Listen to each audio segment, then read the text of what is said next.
in the thousands. You see them on the job, champions.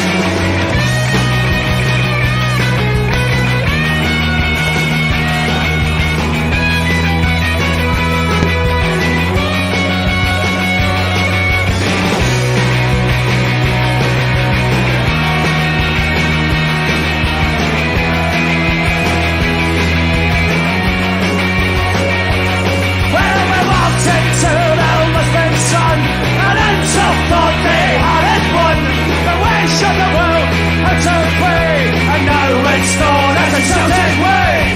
Wait for the ball from side to side, and until they try to hide. The wait for the ball from front to back. Attack, attack, attack, attack, 67. And then he's a burst man.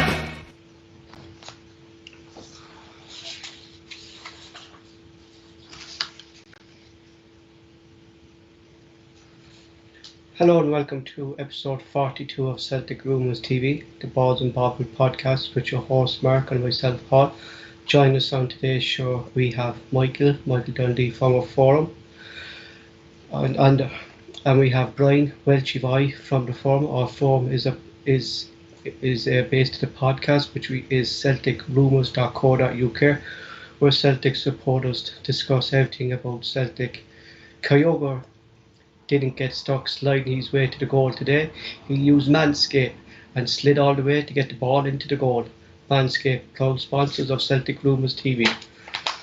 Skpe has changed the way men approach grooming with their Performance Package 3.0. The men's bundle includes Lawnmower 3.0, Weed Whacker Performance, Boxer's Brief, and travel kit formulations to help you upgrade your grooming game. The Lawnmower 3.0 is the John Terry of the defence because it's a third generation trimmer. Features cutting-edge ceramic blade to reduce grooming accidents thanks to its advanced safe technology. There's even a waterproof technology, LED lights so you can groom in the shower. We all know how terrible the cleanup can be. If you've been held back from nose hairs, we have the perfect solution: the Weed Whacker, the Air Nose and Hair Trimmer. The trimmer is Manscaped's Skinscape technology with self-reduce nicks, snacks, tugs in your nose and holes. 79 platinum port admitted that long nails is a major turn-off. Imagine if you're to sniff over half-grown nasty noses. Pretty sure you wouldn't like it. Don't forget the bundles that comes with the crossover ball deodorant, anti-chafter ball deodorant, moisturizer and clock reviver. The ball toner for your testicles that infused with aloe vera. You'd want to join the Ball Sack Beauty contest after using the crop preserver. Check out the website for some cool products, including clothing, foot bag, duster, the deodorant to help you keep your stinky football bag clean. Get 20% off with your order with our code Celtic Rumours TV at manscaped.com. On today's show, we will take a look at the latest gossip rumours around Celtic. We will talk about Celtic's first home game this season against newly promoted Dundee, which Celtic were victorious in a 6-0 win. And guys, if you have anything on the live chat you wish to discuss, please let us know. Firstly, Mark, for a few shout outs. Thanks very much, Paul. A ball bag beauty contest, did you think of that, or was that part of your spiel? No, I did, just came out. Ball bag beauty contest, I wonder if you judged it that. Not me anyway. I'm not taking anything today about whether it's been part or judging it, I'll tell you. A few shout outs to a Glasgow Green, Richie, Malika and Tim Alloy, young Ben smashing his recovery. And if you were on the Discord last night, you'd see his dad was talking to take him up to Dundee today. He's actually training with Scotland for his wheelchair basketball, but it looks as if he could end up being at like the Olympics or something like that to come. I mean, he's quite well on at this, it seems. So well done, Ben. We're all proud of you, son. Just keep batting away with that. We're at 459 subs now, Paul, which with the game, I keep saying it, we never thought we'd get to these kind of numbers. It's slowly creeping up, but just thanks to everybody for all their support on here and on the forum and things like that. If you've not subscribed, please do and smash that like button. Hail. Celtic's fans group held a protest at Celtic Park today before Celtic's first home game of the season. They said that these protests are only the start and the protests will continue for every home game until they see change at board level. Burnley have entered the race to sign Celtic midfielder Ryan Christie. After today's performance, should Celtic up their wages and an improved contract to Ryan Christie? Celtic target Christian Lovric was again on target for Borussia in the Croatian League. Lovric has scored 35 goals in 2 seasons for the Croatian sides, who they value for their top assets £5 million. Pricing are stepping up their efforts to sign Celtic forward Edward, and 90 million plus add-ons could be on the table in the next few days. Southampton have also entered the race to sign the Celtic forward. That's it for Blair Gospel. Roman Mark now will get Michael and Brian on the show to join us, and we talk I think 6-0 victory. the radio on there. You there, lads? I'm here, mate. Cheers, Mikey. How's your myth now, buddy? It's a lot better, but when you've got the medication I've got, I think that would make anything feel good. So, What day ones? You there? Mikey? How you doing, boys? You there? How's your COVID? Oh, stay away from me. Hard going, aye. Do you know something? It's was on a bad flu to start with, and now it's just catching your breath and stuff. But I mean, it's the weirdest thing I've ever had. there's some team. Well, there's me with the Nick Assa and Mikey's got wisdom teeth out. You've got COVID and Paul's done his knee and he's sitting with his knee held up and that. I think we're jinxed ourselves here. Just the goalkeeper there, eh? What was that? Just the goalkeeper, 5-a-side. Aye. Hey, lads. I thought it was brilliant. Like I said, I was speaking to you yesterday, Mark, last night, and I said that we would take 4 or 5 off Dundee as long as we're on our game. And like you say, that's been on the cards for a wee while now, because even against Hearts, even though everybody said they're saying I was disappointed, Celtic had took their chances. It would have been exciting that game as well. So for once, and let's face it, everybody else jokes and says, "Oh, it could have been 10 today." Legitimately, could have been 10 today. It just shows the difference, Michael, when you have a striker up front who actually wants to play, and when you have a defender in Welsh in his proper position who can defend. How important the structure came today between all the players. They were in their right positions as well. I think it's the first time in a while that I've actually watched Celtic and felt that the opposition can play out a day and they're still not going to score. Mm-hmm. It's the first time in a First time while. I've watched Celtic a long time where the strikers though waited for the ball. Exactly. He's looking for the ball. You know, it makes what a difference that makes. I think he was the star of the show today, wasn't he? How you go? Oh, definitely 100% for me. That's what makes it. That's what happens when you've got a guy up front or a player up front that actually wants to make runs and move. Aye, that's what Welshy's saying as well. As tonight, I mean, look at that. Even Edward when he comes on, and again, it's just, there's no. I mean, we go at it every week. We're talking just the difference that the players are actually applying themselves and trying a bit better makes. Do you think See that tackle he made when he come back and he blocked it and went out for a throw in? It sets the tone. one surprising thing? If your forwards are setting the tone, then everybody else joins in. Exactly. One surprising thing by the lineup though was Zorro being taken out. Do you think Ange actually saw that he doesn't have to pay a defensive midfielder in every single Scottish game? Sorrow's like says, well, didn't want to disrespect the guy, and I still think the jury's out. If I'm being honest on him, I still think he's a good player, but I'm still not sure if he's a starter for Celtic. But Celtic didn't need a holding midfield at Parkhead at home to Dundee. No. No, I mean, and it was. Do you think that was maybe his thinking, Michael? We don't need a holding midfielder here. No. Like, I'm not trying to disrespect. I can't stand Dundee. I really can't stand them. You just need to look at the players in the team today and the links they've got. They well and truly picked their side of the fence. And like he says, they could have played their a day, and they were never going to score like that. So, thing is, well, he plays an inverted. The fullback's inverted, doesn't he? So it sort of puts more people in the midfield. So you don't need a holding midfielder.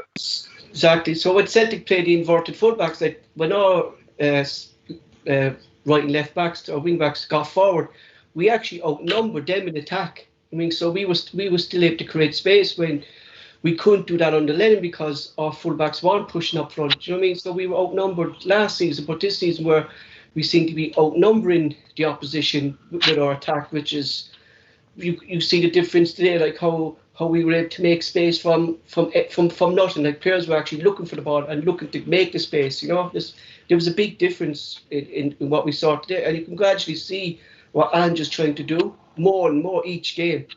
I think a good fullback. biggest leap we've kind of seen. See, for Mhm. the last couple of games, we could see the improvements, but from one game to another, this to me's been the biggest big improvement we've made. We can see it. I think as well, Mark, because he has a striker there, Mark, as well. Like, do you know what I mean? Edward slowed it down. Kygo just makes the difference, don't he? Do you think Kygo's going to be our striker? I think he handled. I think he handled himself well. In the short option, till we have Edward, or if we're going to sign someone playing in that position, like, do you know what I mean? If Edward leaves and we sign a striker, do any of you think that Kyogo's going to be our main striker? I just don't think it will be.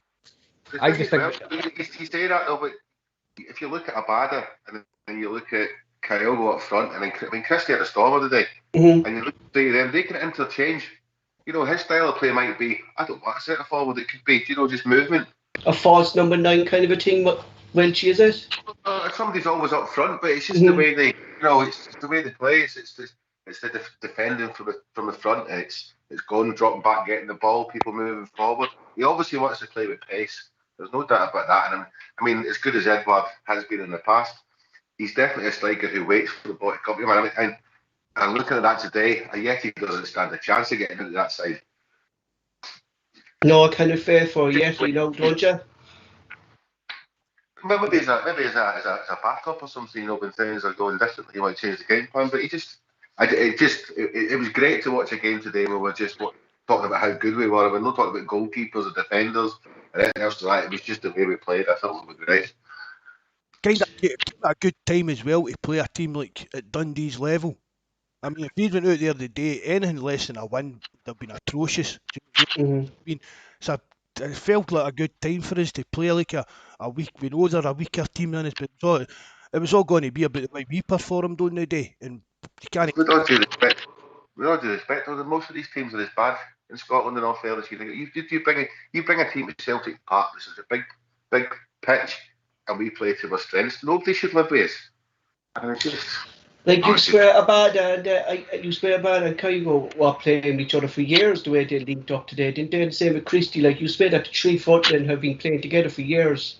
How they linked up, like the first goal there in 90 minutes, like it's like Kygo knew where the ball was going the minute Abada kicked it. It was amazing. Like he actually went for the ball and said the ball come to him. As well, she said it just makes all the difference. And it was the same with the second goal, Christie's ball, and again he went first to ball, and scored again. So we have a striker who wants to score goals, and he seems to be there at the right time, don't he? It's effort. Do you know what I mean? It's like Ralston, the greatest player in the world. See the effort he put in the last couple of games. Couldn't take your hat off to him. He is. You take the emphasis off your defending, and it lets them play, doesn't it? One thing I noticed about Ralston is he likes to get to the byline and get that ball. He's no messing about when he gets there. Just get it in. I mean, Mikey, do you think that Ralston under Ange has got any future in the squad? I know I've said before, we don't see that happening, but he's really, for me, I think you can't fault him under Ange, really. A couple of mistakes, getting caught out of position, but overall, you've got to say he's done a decent job. I've criticised the guy now. I've not said that he's maybe a good guy and said it before. But you can't take anything away from the guy for the last 2 games, like it says, and even against Hearts when he scored, like the guy's obviously got something like that goal that he scored today. That's like, I mean, you didn't see many defenders with a chip up and a volley for the defender's legs. I was actually just watching it on his goals. Same as myself, yeah. Just on my laptop, so I didn't actually have any commentary on that. And I thought it was actually Christie that scored that goal. You'd expect somebody like Christie to score that kind of move, but as you say, you weren't expecting not a defender, not Tony Ralston, let's face it. It doesn't matter where he plays, but I think he's come on a great deal under Ange, and I don't know, maybe he has got a bit of a future in the squad. John Hartson said that he's given a chance because there's no one else there. And to be fair to Rancid, he's actually taken that chance, and he deserves to take that chance. And whoever comes in is actually going to be up against Rancid now, because he's actually given us no reason to be dropped at this moment, has he? Well, To be honest, I think we've played well, and he's done well. Mhm. But let's not kid ourselves. He's not going to be our future right back. I don't see it personally. I just think with the style that what a difference it'll make when we've actually got somebody who is a class act at right back and left back. I think Ralston he deserves all the plaudits and everything else the way he's playing and stuff like that. But he's definitely he's not the future. Mikey. Mhm. I think it's been a role reverse regarding my opinion. I always said that Taylor wasn't good enough to be a left back for Celtic in Europe and that, but he was already SPL standard. But if it was up to, we had a chance to get a full back in this week, I would be bringing in a left back over a right back just now. I'm the same as you, Mikey. I thought Taylor Mhm. done as well over the last couple of seasons when he's been. I've said to him, I've agreed on it. He's never going to be first choice, but against the likes of Dundee and that, he'll come in and do you a job. But it just doesn't seem to fit into that. It doesn't seem to be getting. I don't know. He's round the way he wants to play. I totally. I don't think he can get. I don't think. Back's a priority. I think. I don't think it's so much. A left back. I mean. I don't think it's even so much like he can't get his head around. I just don't think Taylor's good enough to adapt to that style. I just don't think he's got it in him to play that way. He'll spend his whole career as a defender, pure and simple. That's the way he was taught. You've said it before plenty of times on the podcast and the forum and stuff. If he's up against backs against the wall, left back, let him just do his thing at left back. But we're looking for a forward thinking. Exactly. And stuff like that. And it's not always a case of deserving your place just through effort, is it? It's a case of you've got to be good enough. I think as well, Starfelt had a good game today, having kind of a proper centre back next to him rather than Nissan that he was in covering two positions really today. He kind of settled in well into the game as well today, Starfelt. It was a big decision, I think, to drop Beaton. I wouldn't say it was a big decision to drop Beaton because this should have happened weeks ago. Mm-hmm. Anyway, as soon as Starfelt came in, it should have unless they're getting another centre back soon. It should have always been Welsh and Starfelt at centre back. Like he says, the fact that Beaton even came back in after what he did against Leachland in the first leg. That's the biggest criticism I anyway. so far. It's a bit on, isn't it? We've never been anywhere near the team. Let's talk about Christie, guys. He seems to be a player who kind of transformed under Ange as well. And I know Mark had said in the last podcast there's kind of things going on that Celtic offered him a contract, but it wasn't what he wanted, Mark. So it was. What's meant to be, he was looking for like 30 grand a year, Mark. With one of the top earners at the club. And he just didn't even, it was a no right away. Just looking for that kind of money. He wasn't getting it at Celtic.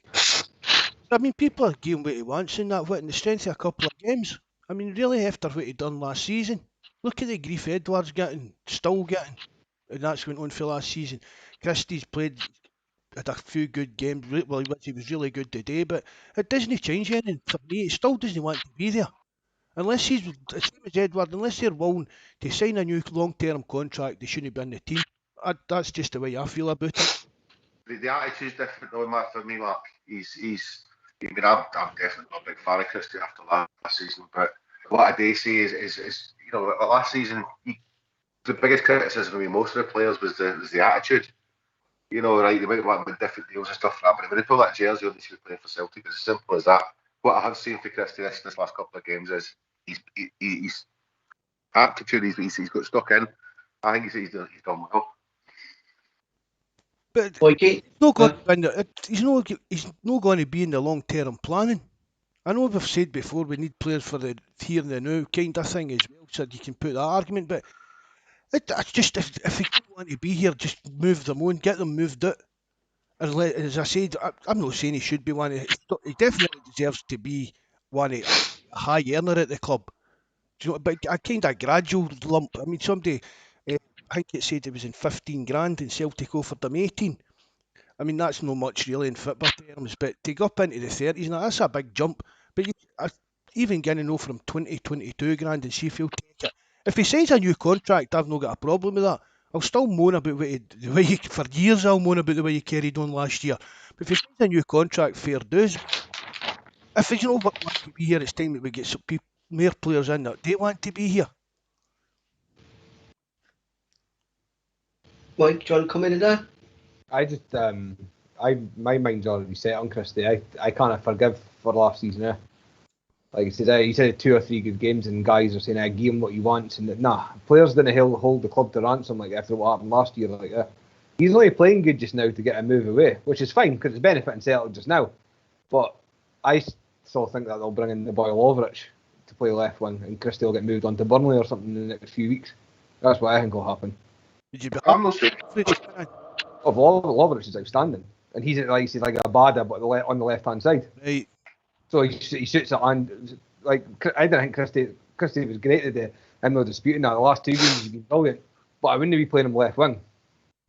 Lovrich has scored 35 goals in the last 2 seasons for Ringer as well, Michael, hasn't he? Yeah, like I say, he's that Christian Lovrich. He's as good as a bada, but on the left hand side. So again, if that's the way Ange's going to be playing, then you get in a left winger. Christie doesn't suit the style. He's had a couple of good games, but he made his bed at the start of last season. So if we get some money for him, get guys like Lovrich and that, and then that's better business in my opinion. It's just back to things dragging on. Whether it's players coming in or players leaving into it just seems to be dragging on. But the agents just waiting to see what the best deal's going to be by the time we get nearer the end of the window. But no, Celtic need to start like acting new and pushing these agents to get their guys that want to be here out the door. And Abada looks to be a bit of fresh air as well, doesn't he? He's really taken the Celtic way as well, hasn't he? He's forward one again today, taking on players. He just doesn't stop. Like, he loves to take on players, Welshy, doesn't he? It's what you want from a winger, isn't he? It's what you want from a winger. Yeah. It's something that we haven't seen for maybe a long time, I think, since Patrick Roberts was here, I think. You know? He looks quicker, fitter, and more directed, Roberts, to be fair. Mm-hmm. Do you think, though, that might push James Forrest on a bit more, or do you think Abada is going to be ahead of Forrest? I think they knew it's maybe 50-50. It's up to either one of them to like stake their claim for their position. But I mean, Forrest can play in either wing as well now. So it's was it Mikey was saying there about players just swapping positions? I think I've said it as well, Paul. We play enough games for everybody to be kept happy with squad times and that kind of thing. But I don't know, James Forrest, we've said it before, he plays a lot better when there is somebody snapping at his heels. So. Competition's the best thing for them, isn't it? Definitely, Welshy. So I hope when Roberts was here, Forrest played some of his best football for us when Roberts was here. So it's a good decision for. Do you know what I mean? For them to be for Ange to have that decision to make. Do you know what I mean? Because they're both 2 really good players. I think I said it a couple of podcasts ago regarding that Abada when I first seen him against Michelin in the first thing.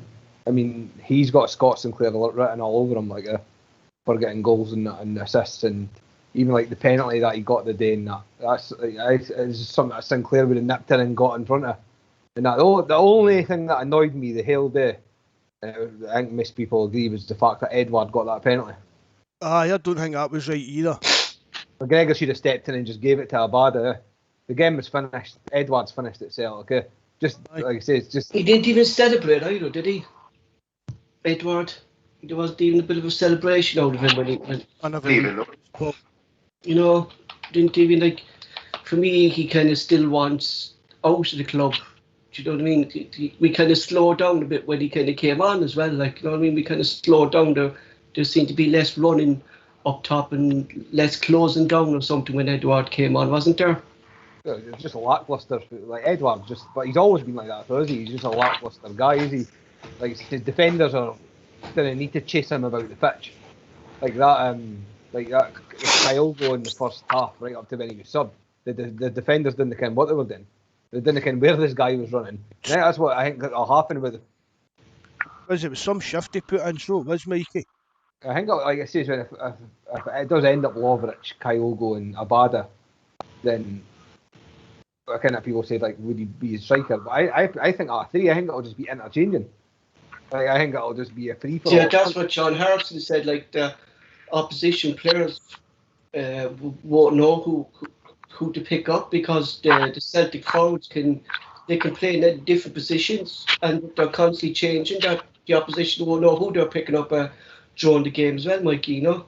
Yeah, like he says, that's what you want, is it? Yeah, he says Celtic have been too predictable for the last few seasons, passing it about the back, side to side, side to side, side to side. But I've talked about it for ages, like regarding wingers, and you can't hear a good team without wingers, and it's proved it this season already when you've got wide men. And said that the season, didn't he? He said when he first came in, he said his philosophy was getting to the byline, getting the ball into the box. I mean, look at that! Like that Abad is only 19. You're up. Mm-hmm. That's unbelievable. Like, he does it, but he looks as if he's been playing for years, doesn't he? Because he just seems to have slotted it in seamlessly into the team. I mean, we're talking about players coming in and hitting the ground running. The guys, like we're talking about, like experience of Joe Hart, McCarthy, they'll come in and hit the ground running. But for me, Abad has done the exact, and Kyogo, they've just done the exact same thing as well, which is good for a really good thing. Because especially the guy coming from Japan, he thought he'd maybe take a bit of time to settle in, but he's looked as if he's played here for years. Sometimes I take You know, a pinch of salt there. It's the enthusiasm for them. You know, they make a mistake, they just go on with it. It's just, you know, I mean, look at the chance of Kyogo missed today. Mm-hmm. You know, he's in there again. You know, it's just like, oh well, that man is gone. Let's move on. There's no getting their head down or anything else. It's enthusiastic, constantly trying to keep it pressing. It's like he loves to score. He thrives on scoring goals. Like, doesn't he? That's what gives him. Like, anytime I watched him in the highlights, he nearly scores a goal nearly every game. Like, he always seems to be there. Like, I think he could be a great signing for Celtic from what I've saw of him the last two games. You know, I always take players' comments with a pinch of salt when they're coming from the club that they play for. But Iniesta did say in an interview that he's one of the best players he's played with, and looking what players he's played with. You always take that with a pinch of salt because obviously he's playing mum and he's got his move and he tell him when Celtic came in for him it's a no-brainer for him to move in that. But based on the first few games, I mean, it's hard to disagree with what Iniesta's saying, like his movement and that. But even at that, Iniesta didn't need to come out and say, like, hype him up. Is that much? Do you know what I mean? So, no come out. It's not been like a publicity kind of stunt. He's coming out with a sound bite. I think he's actually meant it. And he took a few hard tackles as well today. And you know what? He got up from them. Do you know what he did? Yeah. Do you know, like, there was a few tasty tackles in there the day as well. That tackle on Ralston was disgrace. That should have been a red card. Yeah, that should have been a red card. But look, I think we're always going to get them throughout the season. You know, but hopefully that these decisions don't cost us games. Do you know what I mean? You know, that's the problem, isn't it? Hopefully we're 2 or 3 goals up by the time it comes to them. The dodgy decisions cost us games. I mean, that's it. Like, I mean, right, we've been on about. We're not getting into it again about conspiracies and stuff like that. But even on that performance today, there was nothing any referee. There was apart from the tackles that they like that, but there was nothing the referees could have done to help Dundee. Do you get what I mean? We weren't getting away silly free kicks from the box like that. You know, it was a totally, even the defence. Again, it's only Dundee, but and hopefully Welsh stays in the team Thursday night. Because to me, that's the same kind of level as he was playing today. That team, that Japlaket or whatever it is, they're not any better than Dundee. We'll beat them about 4 or 5-0, I reckon, Thursday. Especially with a full house as well, Mark, isn't it? People in defence, though, isn't it? But was that, Brian? It's a breath of fresh air now having to talk about the defence and the goalkeeper. Oh, that's it. I thought that was the best thing about today is that we kept a clean sheet to give us confidence that we actually kept a clean sheet because we have been conceding a lot of goals recently, and the clean sheet just gives the defences and the keeper. I know Joe Hart's new, he's only new into it, but it does gives us a bit of confidence that we kept the clean sheet and we played well, doesn't it? But for me, Joe Hart's right. I mean, I'm right away. We were talking about it the other night. The first corner of the game, he was bawling and shouting and organising the defence, things like that. See, even Joe Hart just being in the goal and doing that job is a massive improvement in what we're used to. But it'll give the defenders a bit of confidence as well. I mean, Joe Hart will be keeping young Welsh. He'll be keeping him right in positioning and things like that. So that'll help Welsh progress as well.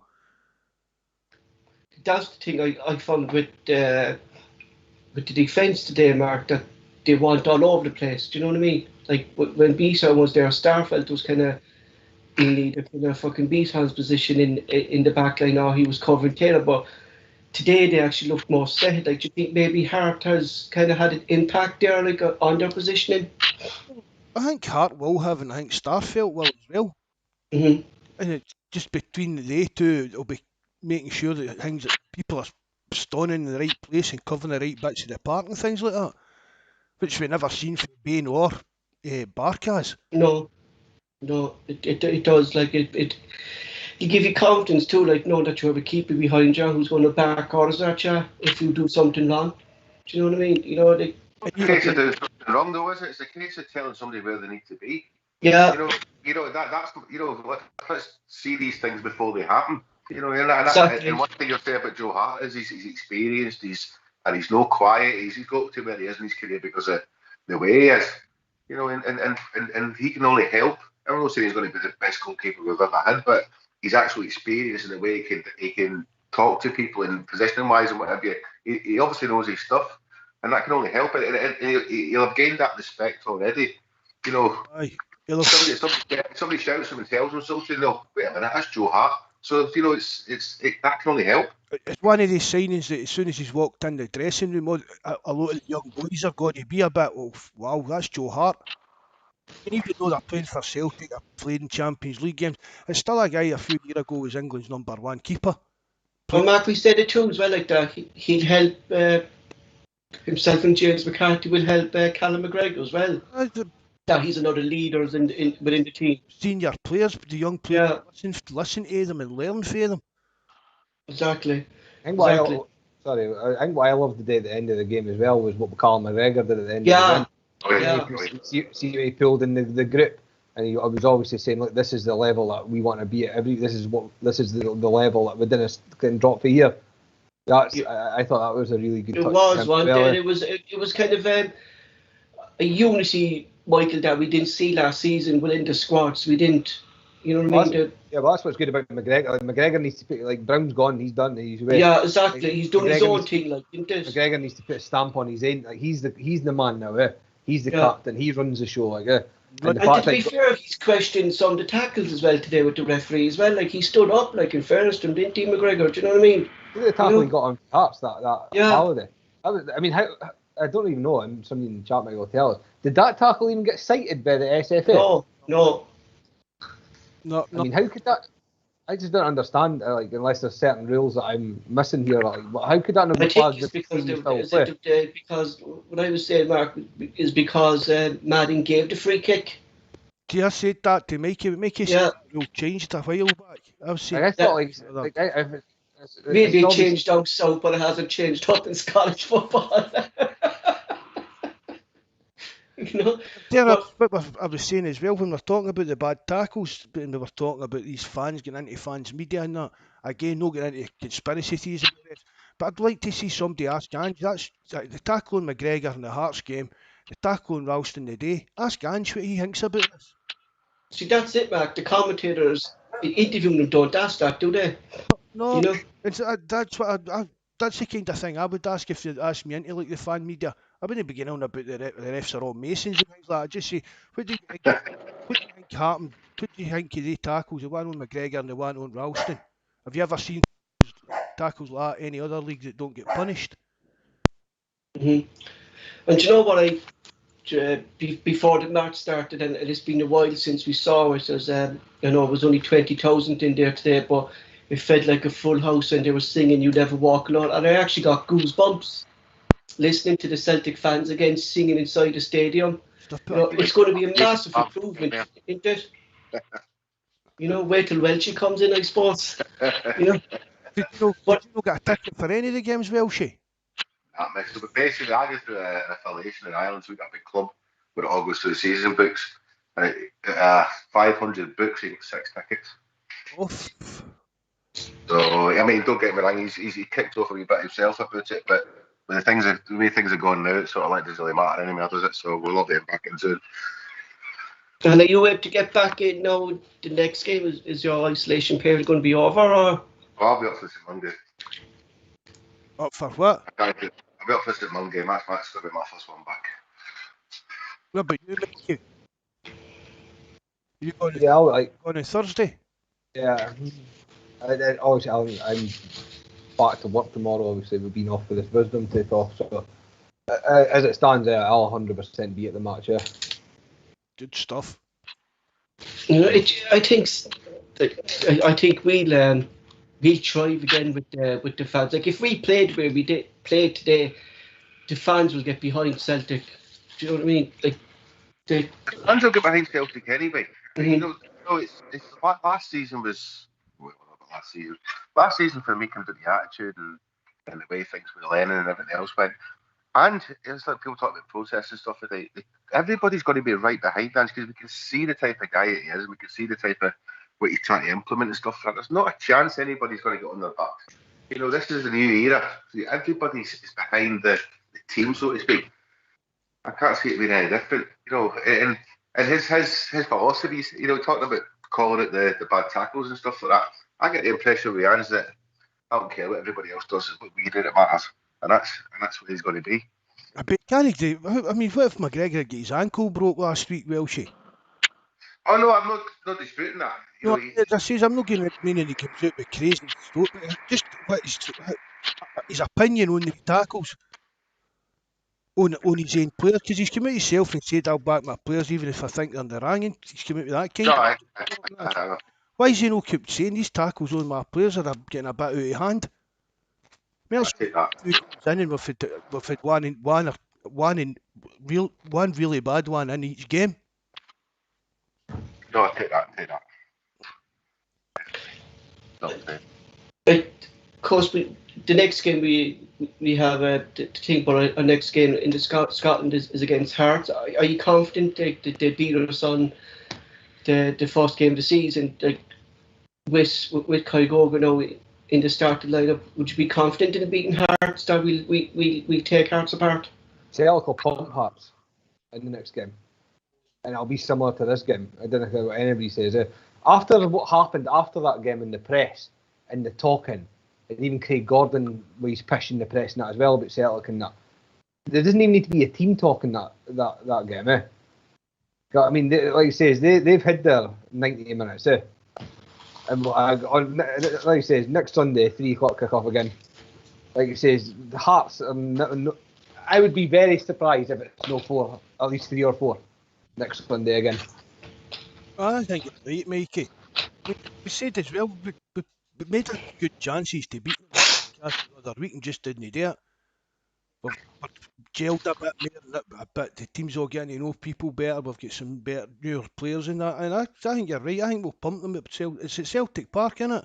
It's a Parkhead, eh? Aye, definitely, then definitely. It's 60,000 in the ground, eh? But I mean, we'll see, like you says, the toxic atmosphere that they think they can create a time castle on that. And like you says, all the comments that came out after that game, there shouldn't even need to be a team talk. Well, what went on after that game, like, it was like they'd won the league after one game, eh? I know. So, like you says, that game will take care of itself. They're stinking Hearts. I said before we played Hearts, the game before, when I said on the podcast I thought Hearts was going to win. But it was just because of the state of Celtic's defence and what was going on. And I was right, but if you play beat on in that against Hearts, again, then... Yeah, if you play beat on Edward against Hearts, again, we're not going to score goals, are we? Really, can't back in. So, Celtic will... think I would back in either. I mean, Celtic got to starting to get more of a settled team now. I still think there'll be a right back and a left back in by next Sunday as well. I think it was a big surprise to everyone as well that Rogic was included there, wasn't it? I thought Rogic actually played quite well with it. Like I said, I mean, Rogic was probably, again, I've been on not on his back, but I've just said how it is, and I didn't actually rate him as a Celtic player. But you've got to give the guy credit just on his performances today. He was actually quite good today. Like he's passing and he's he took his pass as well, didn't he, Roger, today? It was like an old Roger that we saw. Do you know what I mean? He's able to pass the ball and stuff. We know what he can do. Like, you know what I mean? The whole team passing though, was it? It was like the way they passed it. It was just crisp, was it? Bang, bang, bang. Like it wasn't just like side to side, back to the defender, like back up to like Scotland, back again to the centre back. There was purpose in it. Like I felt every time Celtic were going forward today, it was like there was going to be a chance. And you know what we saw as well, and Mark, we spoke as well with Barry in the last podcast, is that Hart makes his own. He made his own decisions when to pass the ball to the back line and when to kick the ball clear, because that's the experience as well from Joe Hart, saying that I know the back line is under pressure. I'm not going to pass the ball out, and he did clear the ball a few times on his own accord, didn't he, Joe Hart? But again, maybe Ange's told him just like to just use his own judgment in these kind of situations. But I mean, I wouldn't say he's no trying to be fancy when he's getting the ball. No, Of that, which at least he kind of even knows his own limitations at doing it. But he's not made any mistakes even. well, Do you know what I mean? Like lump in the throat kind of mistakes and dodgy wee passes that don't reach your man and things like that. So just if he wants to boot it to fuck out the park, let him. Do you know what I mean? That's as long as it's don't get in our net. That's the only thing I'm bothered about. So see, going back to what Michael was saying a minute ago, talking about the we had chances going forward and the predictability we were stuff. The difference in that for me is movement. You can play 10 men behind the ball against 10 men. We've been guilty of it for the last few seasons, even under Rodgers. We've just been good enough to break teams down. But it's not always a case of breaking teams. You need movement. And that's what Kyogo, Abada, even Christie, Rogic, there was movement. There wasn't static. It was good to watch. It's offering options for dropping deep, going forward, going wide, whatever it might be. It was just, I don't know, It's there to see all that movement. It's pulling all their defence all over the place and leaving. Exactly. It's making the gaps, Mark. That's what I said, Mark. It's also when they're centre halves coming up with a ball, you're not just waiting for the ball to get punted back and then we start again. Kyogo was getting stuck in. Right. It was stopping it coming. It was stopping that. It was, that was great. That's keep them pinned back if you can. I think what I was surprised with that Kyogo the day when a ball came in for a corner. Did anybody see how high that boy can jump? I think that guy will score a few headers as well. Never noticed it, Mikey.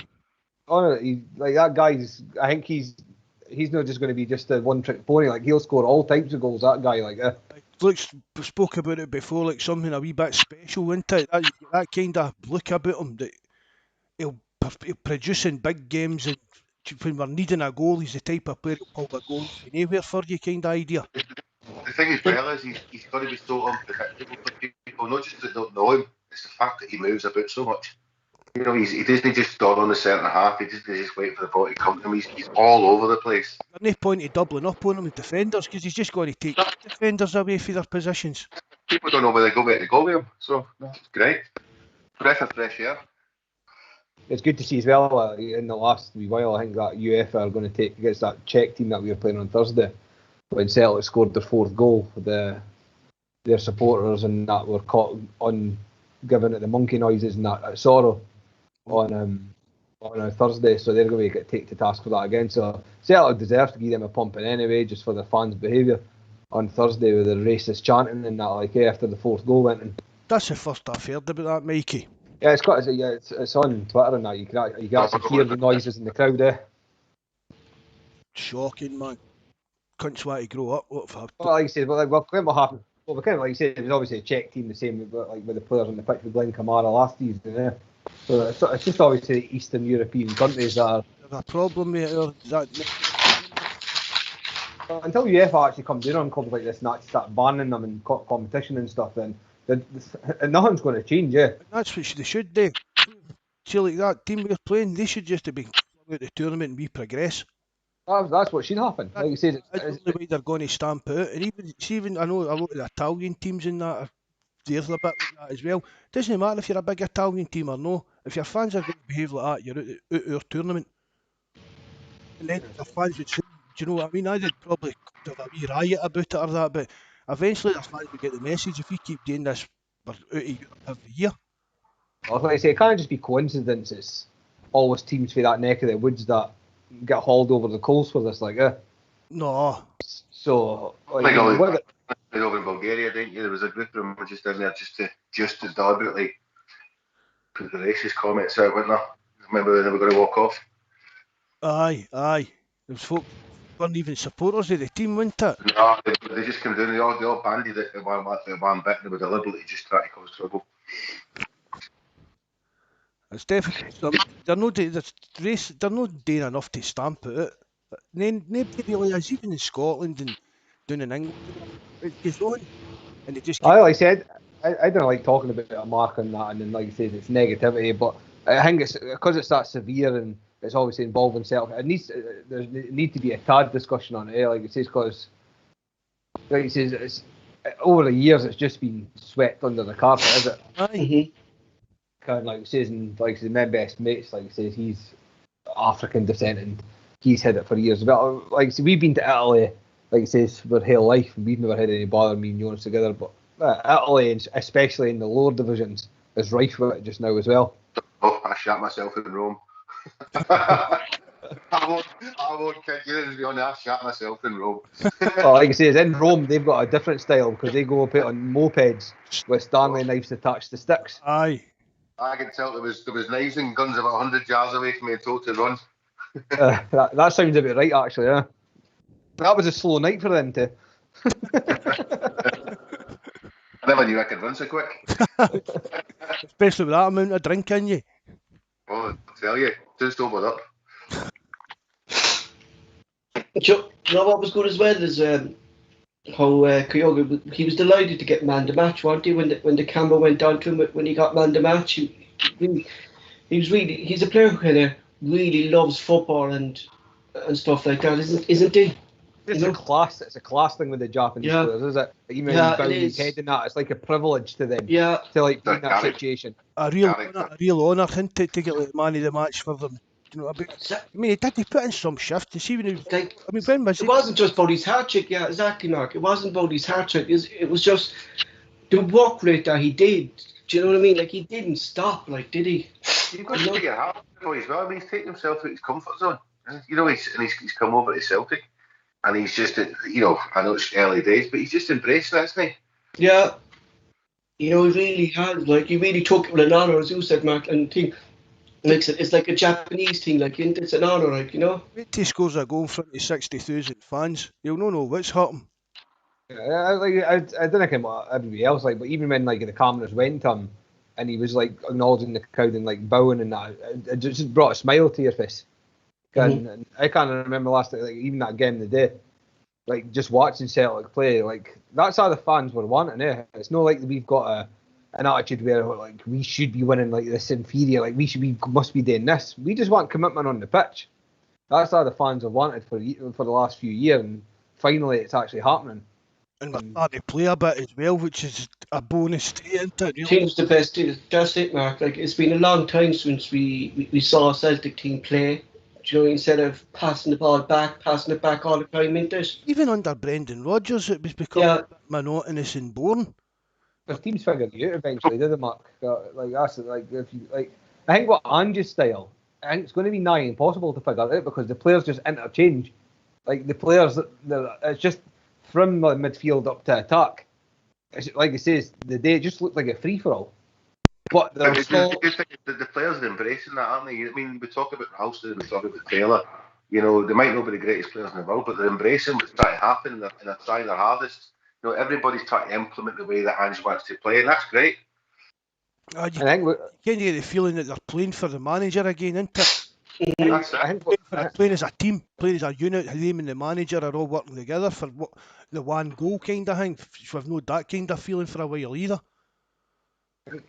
When we've all watched Celtic, and how many years has it been, even with a 9-0, that we've sat and watched Celtic, and the whole 90 minutes, every time they went up the pitch, it looked like they were going to score. Not very often. No, very often. That was under Brendan Rodgers as well. Like it says, especially near the end of his tenure, it was just boring. side-to-side boring football, And like I say, it's the first. This could be a season and a half. Like I say, after that Hearts game, obviously there was going to be negativity after that. But and people say, "Oh, it's only Dundee." It wasn't just because it's Dundee. It was the performance of the team as a whole. That's why I said, Mark, once this team starts going, Mark, and they get used to it, there's going to be no one stopping Celtic. And you see it today, Mark, more so than the rest of the games, how they actually are gelling together with more training sessions under Ange and working with Ange. The team is getting better and better each game. We're still going to improve from this point. We're going to get more players in. Players are still learning off the Ange and that. So that was what Mikey said there. It doesn't matter if it was Dundee, right? We do expect it's the way we played, yeah. We do expect Celtic to beat Dundee, but we weren't expecting them to beat them like that. So just as we get forward and the team gels more and gets more used to it and into things and that. So like you said, like we didn't stop for 90 minutes. We kept going for 90 minutes. Do you know what I mean? It wasn't even one of their games where everything you hit went in the back of the net either. There was chances missed. That could have been an R3 or 4 or 5. It was just they kept going. There was chances were there. We tried the mess and we go back again. It was just the pace. The pace of the team just looked completely different to it had been for a long time. But the biggest game of the month is going to be at the end of the month away to Rangers. Do you think maybe Rangers fans are kind of sweating themselves now after seeing this performance and then seeing their performance yesterday against Dundee United, Mikey? Well, they've lost two games. They've lost 2 games in a row. And Malmo are pish. They're like you say, Dundee United are better than Malmo. So, like I say, they've got a funny feeling that they might still scrape through on Tuesday or Wednesday whenever they're playing them. But then they're up against Olympiacos or Luda Regrets Razgrad, so they'll get pumped to it anyway. And like you say, because the fans are back now. Exactly. The serial, everybody kens they're going to bottle it again anyway. That's what I mean. Like he says, and as soon as if it's 0-0 or they go 1-0 down with their fans in the ground and that, they'll shite themselves, And like he says, the fans will be on their back again. And what happens when they've got fans in the ground? They didn't win nothing. And it'll be the same against this year. We need to get back to it. I've always said it. It doesn't matter what they do, it's what we do. Aye. Mm-hmm. Let them win every game of the season, or let them know win every game, whatever it might be. See if we're up for the challenge and we're playing well, then we should beat everybody. It should always be about us and how we perform. We shouldn't be relying on them dropping points and everything else. We should be saying, we've got to do these. Everybody, I don't just mean them, everybody we play, we should be up for it, we should be got to beat them. Because that's what Ange said, Mark, isn't it? If we get 1% of a chance before we hit the game, we have an advantage already on the team. And that's what Ange kind of brings to the team, isn't it? That's when he's talking about the sports science side of Yeah. Paul, isn't it? But he'll do anything he needs to do to give his team an advantage, no matter what it is.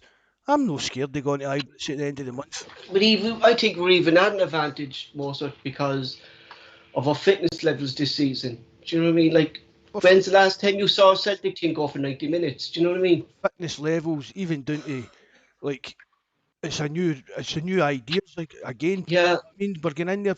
Maybe Angie's already got a plan in place, some kind of master stroke. Do you know what I mean? For these kind of games, we don't know that yet. Do you get what I mean? Maybe if something up his sleeve is going to blow Jared out the water with all the way he's planning his team. But I think it was the master stroke today, dropping Zorro. Our front players will rip their defence to shreds. Mark, I think it was the main thing today was dropping Zorro. That was an attacking lineup today. Like, there was, as Mike said, there's no need for us to be playing Zorro in half these teams in Scotland. We should be scoring goals and attacking these teams. And we showed today, like, when we attack teams, we're unstoppable, like, and we will be unstoppable, I think. Oh, as I said, we just need to get a couple of fullbacks in. Mm-hmm. I really will. If Edward goes, and just see what's happening up with that situation, whether he's going to bring in another striker or that boy that Mikey's talking about playing the wing or whatever. But once the team's up and running, I'm not saying we're going to. I'm not saying 100% we'll win the league, but we're in a lot better position than we were a couple of weeks ago. Exactly. Still get McCarthy to come into the team, plus any signings and that. So it's looking good. If we play like today, for the rest of the season, there's no many teams in Scotland will be able to stop us. The fact of the matter is, the way we play today means we can't play like that. Exactly. That's it. So, That's it, Welshy. it's not a case that that wasn't their fluke today. That was boys how they were told to play and as they were told to play. Everybody putting the effort in. You know, and if they can keep that up all season, then things look good. Well, I mean, that's the benchmark, isn't it? Yeah, that's what we were saying, Mark. That Set just the, seemed getting better and better today. Like, wasn't it? Yeah. even if we go and struggle against Jablonec and win 1-0, we're going to say, what happened to the team that played in Saturday? Do you get what I mean? This is going kind of, even the new, where we're still saying we still need players, we still need more time. They've still put in some performance today to set the benchmark of what we're expecting and they should be expecting today for the rest of the season. That's where the credit comes in for the manager, because they're all playing the way he wants them to play. Aye, bang on, but they seem to be buying into it. They seem to be playing for the team, playing for the man. That's the difference, isn't it? Mark, that more so than that they're playing for the manager, they're buying into what he's doing. Like these Celtic players, I say, Mark, as well last season knew that they could do this and they were restricted by Lennon by doing it. Even getting back to Christie, for all we know, him and Ange have had a talk and have said whatever I saw down, he said to Ange, look, if you pick me, I'll give you 100%. While I'm here, I'll play for you and do as well as I can. Do you know what I mean? If Christie's putting in the performances after the way he's acting, what's the younger players going to? What are they going to see? Like the younger guys that ain't even get a chance yet. What's they going to be? They'll be biting at the bit. They want to get on that as well and show Ange and show them what they can do and show that what he's making them better players. Mm-hmm. Well, what we did see today from Ange was that on maybe the 70 minutes when we were both 4-5 up, he took off Taylor and he ball on Montgomery. That's what we were kind of asking for, Mark, to gradually bring these young players into the team. And that was a good example of what we were saying, Mark, to bring the young players in. Once the game is over, start giving these young players a run. Do you know what I mean? Aye, that's exactly what we've been saying for months. Mm-hmm. It's the only way they're going to get better is playing games. You know, and will this be the same team next week, or do you think there'll be changes against Yalback? Or do you think he'll go more or less the same? I think he'll just go the same, but I think Montgomery might start. Mm-hmm. I think that'll probably be the only change he would make for the starting 11 today, would maybe put Montgomery at left back. You can't really drop Welsh again for Beaton, can you? Just got to say that, he better not even think about dropping Welsh for Beaton again. Even down to what we're saying about young players playing games, we know that Welsh is capable of playing against that Jablonec for what we've seen of them. So there's no reason for Beaton to come back in there Thursday night. The young lad's never let us down. He proved against Midtjylland when he came on, he can play in there. So against this mob, we're certainties, we're 4-2 up. Do you get what I mean? So that's these kind of games even in Europe that these young players should be playing in as well. Well, do you think yes, his time is up at Celtics, considering he actually can't get a look in now, and Edward seems to be ahead of him now as well? I don't see where he fits in. He's not even the type of striker where you could say like 20 minutes to go, we need a goal, the effort and everything else. I just don't see anything from him yet to merit him coming in. Just don't, you know. I mean, Edward's getting a starting place now and again, and he's been on the bench and stuff like that. I don't see any place back for it yet. I've seen nothing from him, and the whole time he's been here to say could be a player. You know, and then watching the way we played today, obviously the way Andy wants to play, it definitely doesn't fit into that system. So I don't know. I mean, the parts would be. You look at Basil when he's playing there. I mean, I've always seen clips of him. He's certainly a striker. He can play with two wingers. He can put the ball in the back of the net. But you know, Kyogo's just knocked him right down the back of the list now, isn't he? Mark, do you agree with that? I agree with that. I thought maybe he was getting a chance when he was playing in pre-season, getting made captain, but I think his time's up. I'll try and find out and see if his agents maybe putting him about and I'll ask Ed too about it and see if he knows anything about what his agent's up to him. But especially when he's not even getting a look in, Mark. I mean, he hasn't even come on now in the last couple of games, and it's true what Welshy said. Like, I know yes, he's lost weight and stuff like that, but can you say yes, he's doing what Kyogo was doing today for 90 minutes? You really can't see it, can you? You know? It's not even a case of doing what Kyogo does. You want different types of players, don't you? Yeah.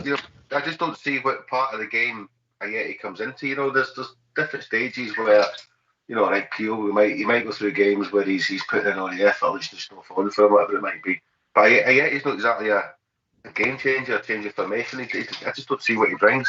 Not even Ayeti. Like I can't see Griffiths getting in there at the moment either. You know. I think you should be trying to get rid of him, you know. Mm-hmm. Exactly. I don't see how Griffiths would fit into Ian's style of playing, just everything else that's went on. I think Celtic maybe even be regretting giving him that year's extension. I mean, he's hardly done any pre-season. I think because our squad was so limited, Mark, at the time, and that's why Griffiths got that 1 year extension. I think you might be right. Honestly, you know, and that's the only deal to it. Do you know what I mean? You know, it must be like. The boys in the forum were talking about, you know, what type of striker you bring in. You need somebody who's going to change the. You know, if things are not going right, maybe a big target man. Somebody was mentioning like a Hartson type player or something like that. But you need somebody who's willing to sit on the bench because he's only going to come on when shit hits the fan, basically. So you need. To me, if he's going to play that certain way, that's great. But you can't play that for 90 minutes if things are not going right. Sometimes he's a game changer. Ayeti's no it. Edouard's no it. To me, you know, we need a big, bulky centre forward who can come in and change the game. Jenkins would do that. I don't think he. I'd like to think that he was too stubborn. I mean, we all know Rodgers was stubborn. Rodgers stick to his same philosophy for 90 minutes. And sometimes you just need to think, you know, you're 1-0 down or whatever it might be. It's like, get this ball in the box and try and get us a goal. I know what you're saying, just get the big target man, pump the long balls into the box, crosses into the box. But the way Ian just spoke, I think he's going to be a bit like Rodgers and stick to his plan kind of idea. I don't think he. I think he's that type of man. I think he's stuck in the way he plays football, and that's where he kind of stuck the way he played football over the years, and he kind of will change it, didn't he? Kind of idea, just Well, if that's the case, then it's another fast centre forward, isn't it? Mm-hmm. You know, and Rodgers and Edward don't fit into that. You know, if you're looking at that, that's the way he wants to play, and he won't change anything else. And we're looking at another type of Kyogo type, where he's just, you know, somebody who comes in and he's quick and he's alert. And you could put Big Ralston up centre forward if he were struggling. Ralston Alves. To be fair though, that goal today was a rocket, like, wasn't it? In fairness, he's 2 goals, like, you know what I mean? He's 2 goals. Yeah. You know, I think he's really, I know he's not going to be a thing, but he's actually becoming a player, like, who really has taken to it and just kind of saying to him, isn't he? You know? I'm looking at Bobby Sutherland on the chat just now. He said about Nisbet being a perfect backup. I found it quite interesting the other day there when you were talking on the podcast. I think it was Michael or something, or Barry. Barry was talking about his progression through the ranks and how he's come up through different teams and what have you. I think Mark hit the nail on the head there when he was saying, well, if it's progression he's after, is he going to sit on the bench? You know, I thought that was a very good, valid point. You know, as the boy's looking to progress, he wants to come into a first team and play all the time, doesn't he? Whereas I don't see Nisbet as being the type of player who's going to come in and play, you know, starting positions all the time. But as a backup, 100% behind something like that. But is that the type of thing the boy's going to take up? Well, I don't. Obviously, it was me that said it, but I mean, it's the same kind of scenario we've spoke about older players being happy to sit on the bench and getting their wages. Young players want to be in there playing games. Do you know what I mean? That's part of. Nisbet's a young guy, still hungry. Well, it was one of the reasons Edward turned down moving to West Ham, because he wasn't going to be first choice. He wasn't going to be guaranteed to start the games and things like that. And I just don't think Nisbet will leave Hibs to sit on the Celtic bench. He's too good a player to come and sit on our bench as well. You look at somebody like Giroud, he's been a benchmark for that type of player the last couple of seasons, hasn't he? But there's not many of them knocking about, especially their price range. No, there won't be players out there again that would be happy to come in and sit on the bench. Maybe you're either going to go like really young, do you know what I mean, like a right 19, 20-year-old, or you're going to go to the other end of the spectrum and it's somebody in their 30s. But for me, players in between that, they shouldn't be happy to sit on the bench. Get big Diego Costa in. He'll do a job for a season. Can you imagine him playing against Rangers? Jesus Christ.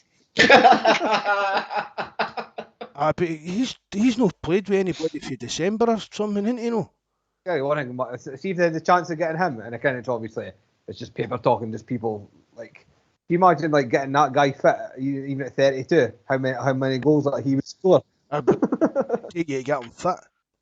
I don't know. Like you say, It'd be another Alan Thompson game, wouldn't he? Sent off in his first Celtic and Rangers game. He wouldn't take any snash off him anyway, wouldn't he? No. Just wanted to touch on Griffiths. I was speaking to Jonas earlier, and obviously he's been speaking to the guys on the podcast for United and that. And that Lawrence Shankland feigned injury yesterday to get out of playing against Rangers to force a move through to Belgium. Hip injury. Yeah, Tam Courts came out and said it was a hip injury. It wasn't. He's trying to force through a move. But the rumour is, I think they're getting nearly 700,000 for Shankland, and the rumour is that they're going to be bringing Griffiths in on loan because they'll all year, and they'll give him a contract at the end of the loan if it's successful. No, well, I wouldn't be complaining about that. I would just offer him for the goalkeeper. Yeah. Yeah, well, I was just what I heard in the last few hours that Griffiths, there's a high chance that he's going to go to Dundee United to replace Shankland. That's the way to Belgium they do. I mean, do you think Siegrist would be happy to come in and be our number 2? I think he would come in and be a number 2, yeah. Because he's going to be rotation. Like maybe he'll get the cup games. How old is Siegrist? He's 27. Yeah, it's a good question. Like, would he want to come in as number 2? Like, would he? Well, again, if Mikey's saying there, if we could say 29. you'll be our goalkeeper for the cup games, the League Cup and the Scottish Cup. Yeah, that's the point I want to bring up. Like, do you think Angemark will utilise his squad throughout the season, that he'd rotate players throughout the squad so we won't tire like we did last season? Aye, definitely, 100%. I think he will, Paul. Mm-hmm. See the season's going on, I think you'll see like a lot more of the younger players like getting chances during the games. Because you're just back to, I mean, the amount of games Cal McGregor played for us over the last few years and that. He shouldn't be playing that amount of games. See, even if he is fit enough to do that, the toll that's going to take on his body as time is going to affect. Do you know what I mean? There's no way he should be playing that amount of games. Surely with Ange's philosophy, that's the way he's got to be anyway. You know, he's improving players, getting the young boys through. It's got to be the future, isn't it? You can't, you're not always going to buy a team every season. No, and for now, I keep saying it. See the new, Brian. See the new. We are playing for the here and now. Do you get what I mean? See, once this closes, then we can start looking into other things, and as the season goes on, get younger players involved. But really, the new we're kind of living for week to week kind of idea. Definitely, but the young boys are going to have to play a big part in that in the future going forward, aren't they? I just can't see at the moment James Forrest getting into this team the way Aberdeen's playing. I really can't see. I don't see any reason for, because I think James Forrest isn't the player as he used to be. I don't see him attacking defences the way we've seen Aberdeen has done since he's came to Celtic. You know. The worst thing that can happen there is we're talking about Boy Loveridge possibly coming in, and we're talking about Christie's contract and what have you. The worst thing that can happen to you is Christie goes at the end of the window and we don't replace him. Somebody comes in for a position. So it's like Mark was saying before, it's either sign a new contract or it's move on and let's get somebody in. You know, and in all fairness as well, as you look at Christie, he's played left wing, he's played right wing. He's never really fitted into a normal position where he would stay. You know, we've got players in certain positions. If we're going to play the way Ange needs to play, it's going to be Christie on the left wing. Then fair enough, game of deal, blah blah blah, and make him sign on. But if it's no, get short and get somebody in. We really need to get somebody in the strength of that left hand side. That's it. Like, it's really, we do really need someone on the left hand side, because it's still the unknown as well, Mark. If it's what Brian said, like, we still don't know what Christie's future is at Celtic, and Mark, you there? So I am here, Paul. Yeah.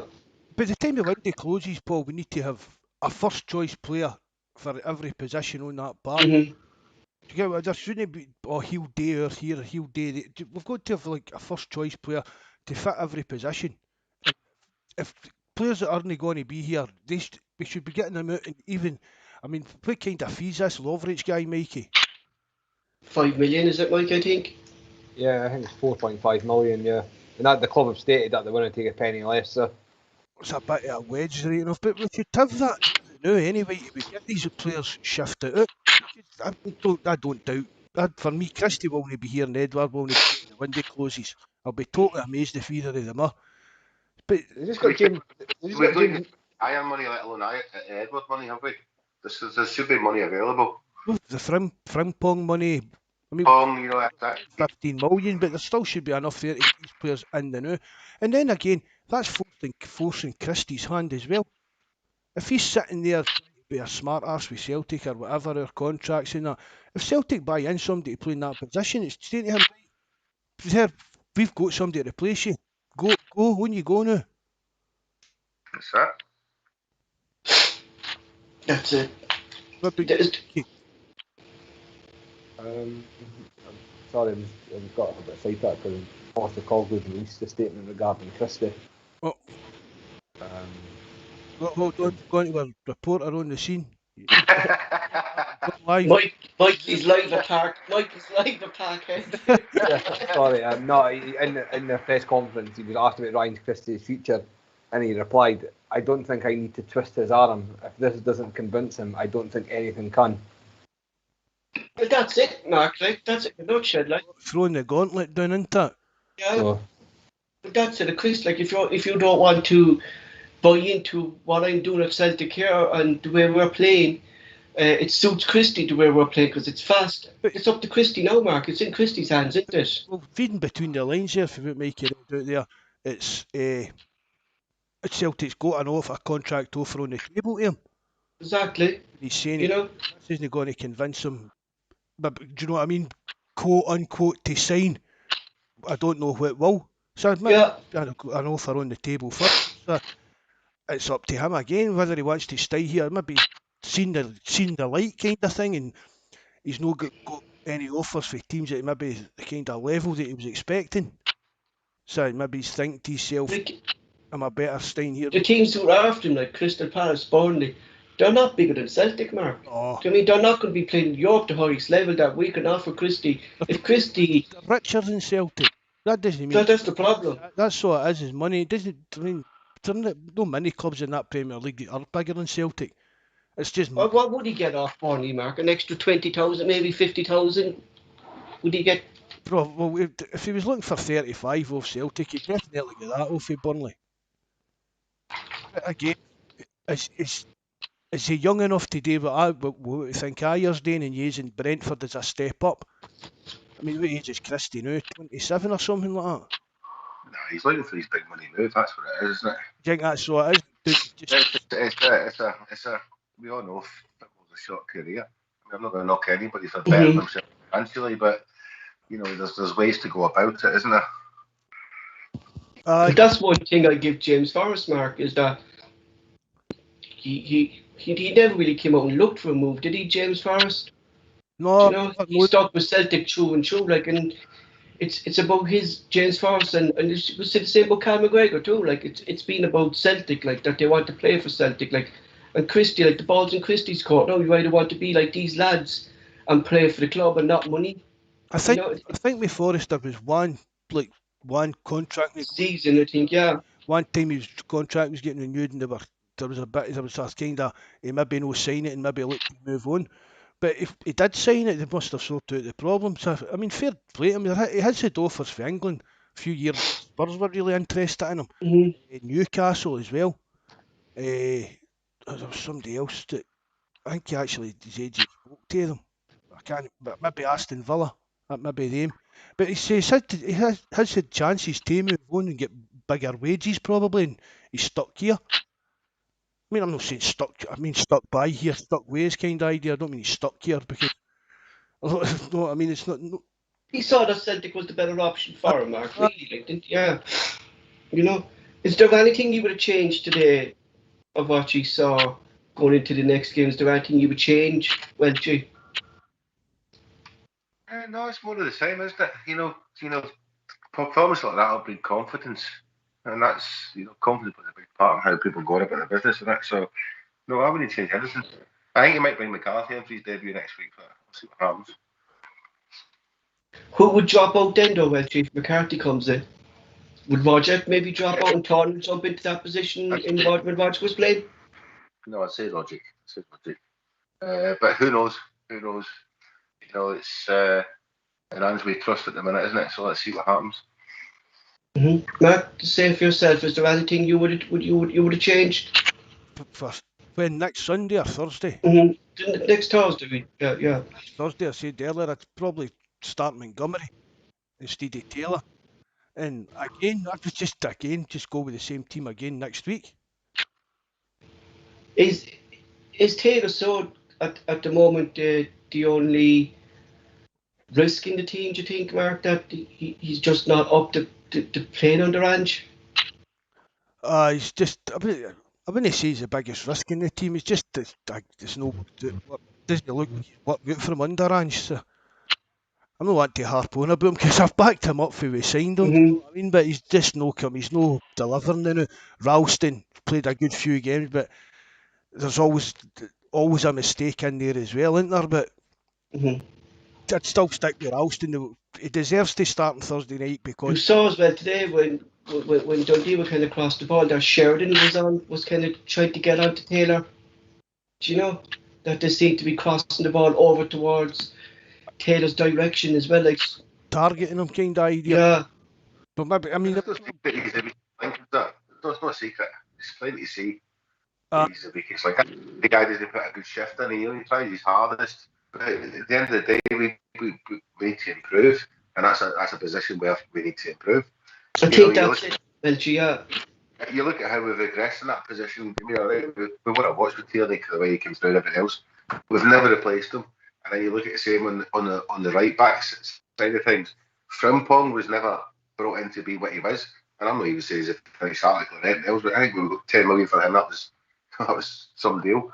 But that's why it's two positions where we've no replaced and we're still falling short as the fullbacks. And even more so, look at the way Ange wants to play. But that's definitely somewhere that needs to be strengthened because they play a big part in how he wants to play. But even the loans we brought in weren't up to scratch. No, none of them were. The loans we brought in, they weren't good. They weren't really an improvement on who was already there. Apart from maybe right back because we were down to the bare bones when El Hamed left. But it's just, again, poor planning over the years for Celtic. I mean, we were never going to replace Kieran Tierney as a player. You know, no, but we should be able to bring in good enough to play left back for Celtic. Definitely, that's what I was going to say. We should still be able to buy a decent quality left back and still have plenty of change back. Like you up out yourself, is there anything you would have changed or? Mikey, you there? Sorry, I'll be 5 minutes. That's just somebody chopping at my door. Ain't no bother, Mikey. Jehovah Witnesses. It's always a Sunday. I don't think Mikey stays out in the middle of nowhere, sir. I don't think Jehovah's Witnesses are out in the sticks.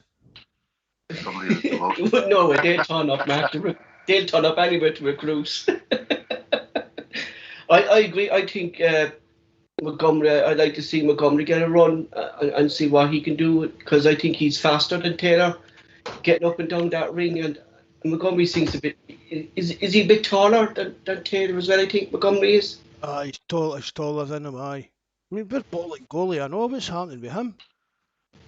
He's carrying an injury still as well. He's still not fully fit. Yeah, I don't believe it. But I think his time is up as well, Mark. There's another one that we need to get short of as soon as possible. You know, Deadwood. That's what I would. I don't use it, but it's kind of Deadwood. Players hanging about the club that aren't real. They're not going to put some give anything for it. Do you get what I mean? They're not going to do anything for the club. Goalie's not going to pull on a second. The more players we got taken away, that's a big difference for us. You know, so you need to get people after the wage bill that we don't. Exactly. Because we've got these players. I mean, much do you think Beaton's on a week? Must be in the 15 grand, 12, 15, maybe even a wee bit higher than that. He's been here a long time, hasn't he? But even say he's in 12 to 15 grand a week. I mean, he's sitting there. We could get shot at him with maybe a young guy. I mean, what's Luke O'Connor on, Paul? Maybe £1,500. But more than likely, yeah. Right. Yeah, and we're looking like we're going to lose him Right.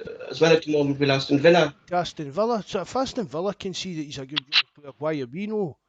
That is one of the things I will. I know it's tough because he is just coming in and spoke about throwing young players in at the deep end, but they don't seem to be getting even in about the bench.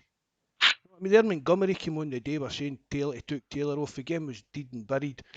Took Taylor off. But where's We could have taken Callum McGregor, we could have taken Torn, we could have put Luke O'Connell on there, Mark, couldn't we? the young boy Henderson and players like Yeah. that? They're not even getting a sniff of the bench. I think Yeah. it will change. I think over time we'll see. I'm not if I've said it before. Everything's no going to. No, I think boys at the minute though, is it?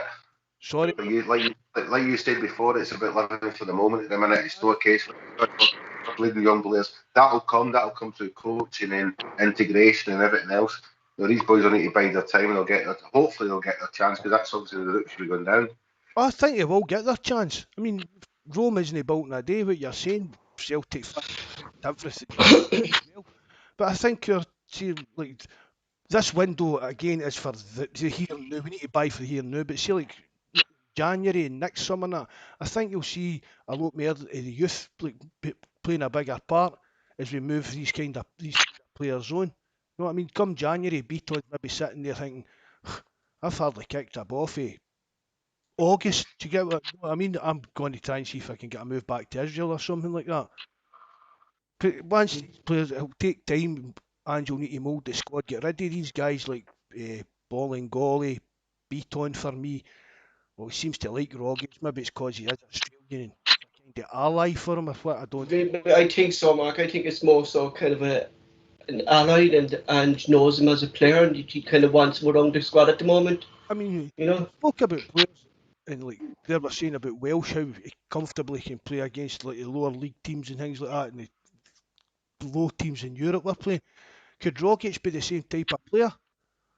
He's good. He's a squad player. He's good enough. If he stays fit, keeps himself fit, he's good enough to be on the bench and have an input into the team at a certain level against your Dundees, Kilmarnocks, and folk like that. I mean, for all we know, he might kick on. Mm-hmm. I think he will, but he might. I mean, because we know, but I mean, they're not doubting his technical ability. It's always been his fitness and even his attitude. I just put. I think it was Mikey that said that Edward died lackadaisical, lackluster. Do you know what I mean? Rodriguez always looked like that type of player as well, but his intelligence kept him in the right positions on the park. So maybe Rogic could do a job as the season's going on, but I mean, guys like Beaton, it's just. I think they've got any future at Celtic. It should be one of the ones that are getting pushed out the door. I'm just typing there, so continue there, Mark, please. I'm out of breath after all that. Who do you think it Welshy? But these older guys like clogging up the squad and they're just quite happy to sit there and get their wages. Well, it's, like I said before, it's one of the things you've always said, which has always stuck with me, is increasing the wage bill. But how can you increase the wage bill when you've got too many players taking wages that don't need to be there?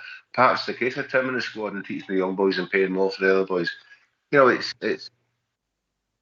there is a lot of dead wood there that who would actually say I'm not going to play full time. But Ange might want to see that differently. He might want to say, like, hold on a minute, I've got the squad here, I'm going to try and use them and I'll try and improve them. So let's see what happens in it. One lad, right, that I spoke to JFP and I spoke to United Ireland, two Johns, by the way, that they went to the Colts games. JFP went to one last week and United Ireland went to one the week before. And one player who I said, Mark, shouldn't be down there, and he seems to be a step above that level, is young Bosman Law. Like, this fella looks like that he'll be in the squad maybe January or the end of next season, the way the reviews are coming in from JFP United on about the lad. Seems to have really caught the eye down at that level, didn't he? Mm-hmm.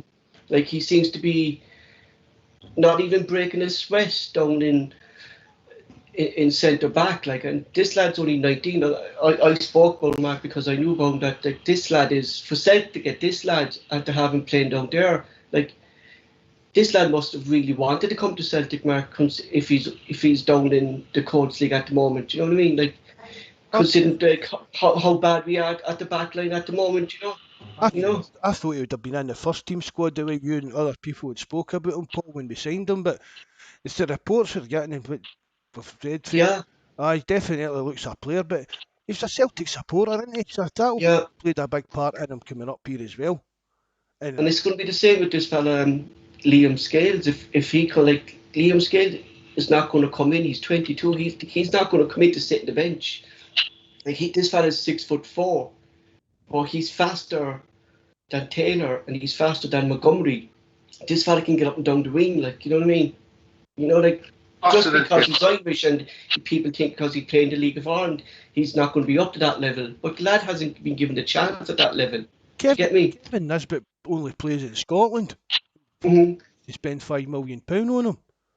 I mean, let's be honest, the league, apart from Celtic, Rangers, would you say the rest, well, maybe Celtic, the likes of Aberdeen, Hearts and Hibs, but the lower level of the Premier League, would you say that's at a higher level than Ireland in that? No, I wouldn't. No, like you said, Dundee there now today, like, that's like an average League of Ireland team, like, do you know what I mean? Like, you've Dundalk there who are getting Shamrock Rovers who are getting into group stages of the Europa League year in year out, Mark. Shamrock Rovers would beat Dundee, but 9 times. If you're old enough, you're good enough. If you're good enough, you're good enough. Exactly. You know, if the guy's good enough, the problem with us is we sign so many projects, and you know, there's nothing wrong with projects, but they need to be implemented into your system. That's so, you know, you talked about that lot, Bolson, whatever his name is, the young boy's come from Watford. That's great, but there needs to be a progression in how he's going to get through. But there you look at it in a minute, we've got Sorrow, who we know needs a bit of learning curve, might make it, might not make it, but we just broke the calf here. You know, and you look at the midfield we've got just now, with Turnbull, McGregor, McCarthy. You know, in all fairness, that's going to be some midfield to try and break into.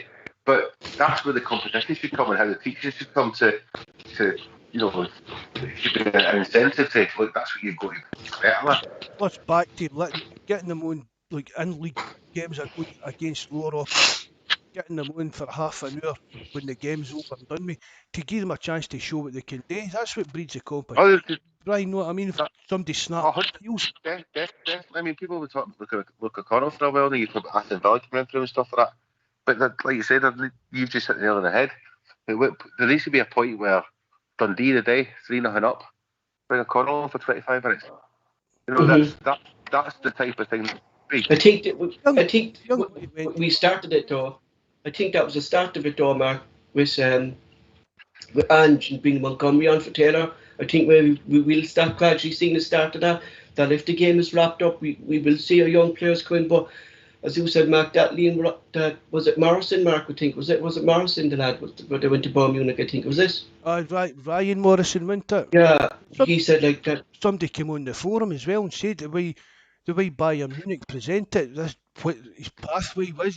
We spoke about it, and that was the word we used, Paul, pathway, and that is the right term. The way Bayern Munich plotted it out and showed them the pathway, how he. And Celtic didn't bother backside. Celtic offered him a contract. That was it. The reasons he came out and said it himself, didn't he, Paul?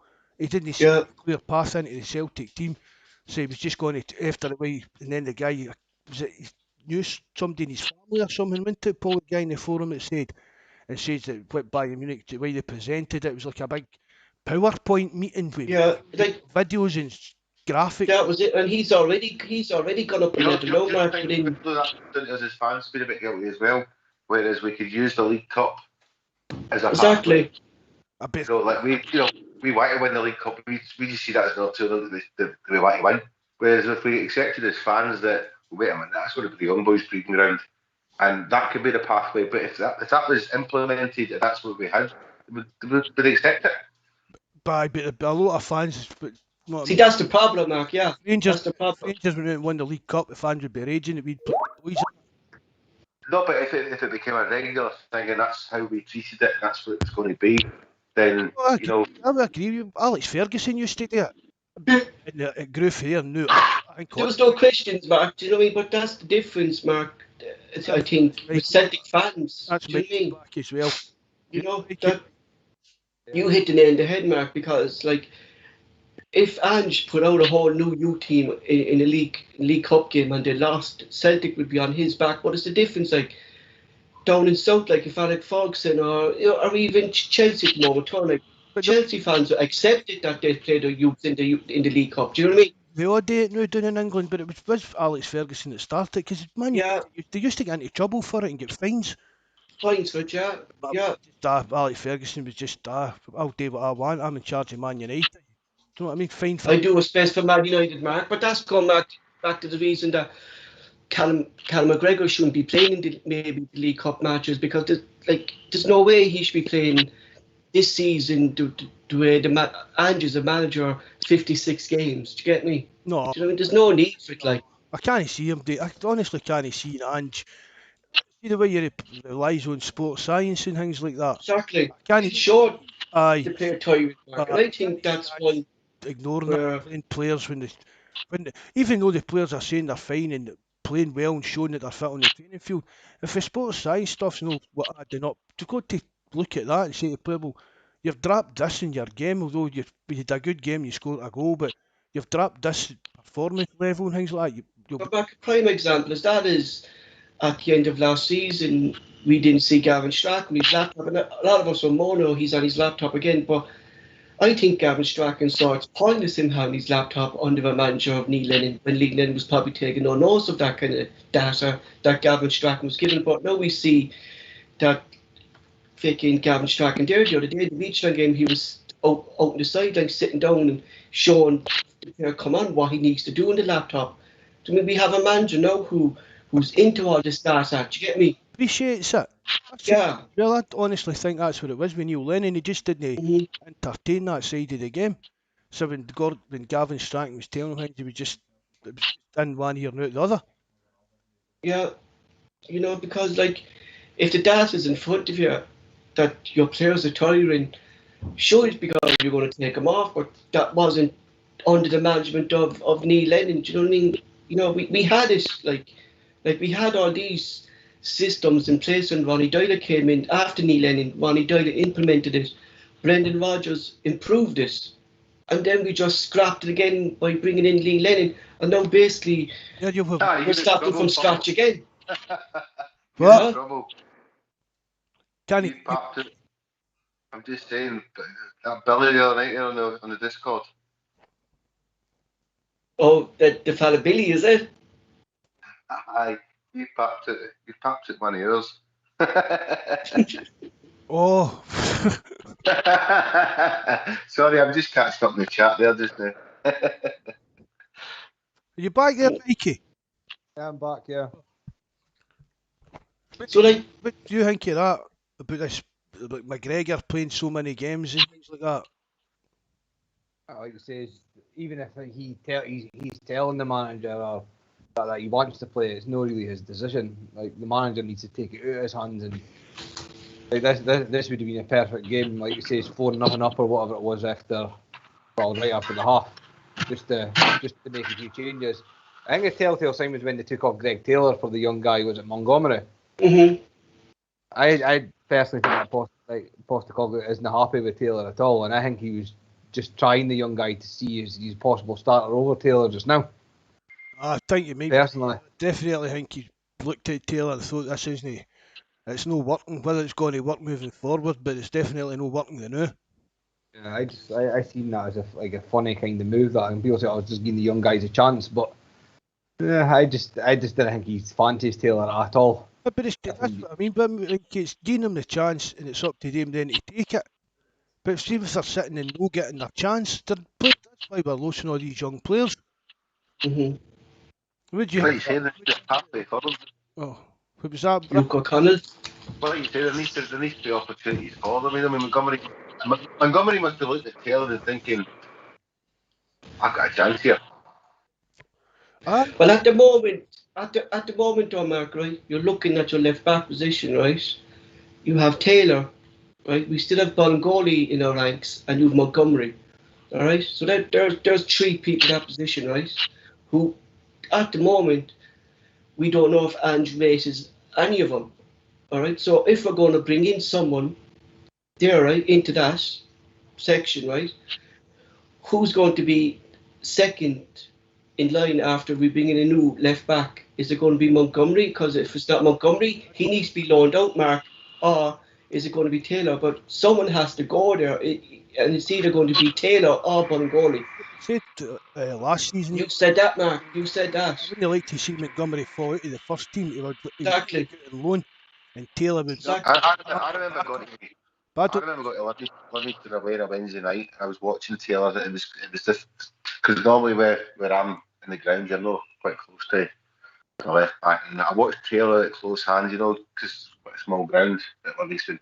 I watched Taylor, and I just looked at him and I thought, he's got no pace, he's got no nothing. See, that's it, Brian, because that's why Starfelt was being dragged out into the left-hand side then during that game, is because, and the reason we kind of didn't see today is because, like, we trapped Dundee so much into their half that we were able to protect Taylor.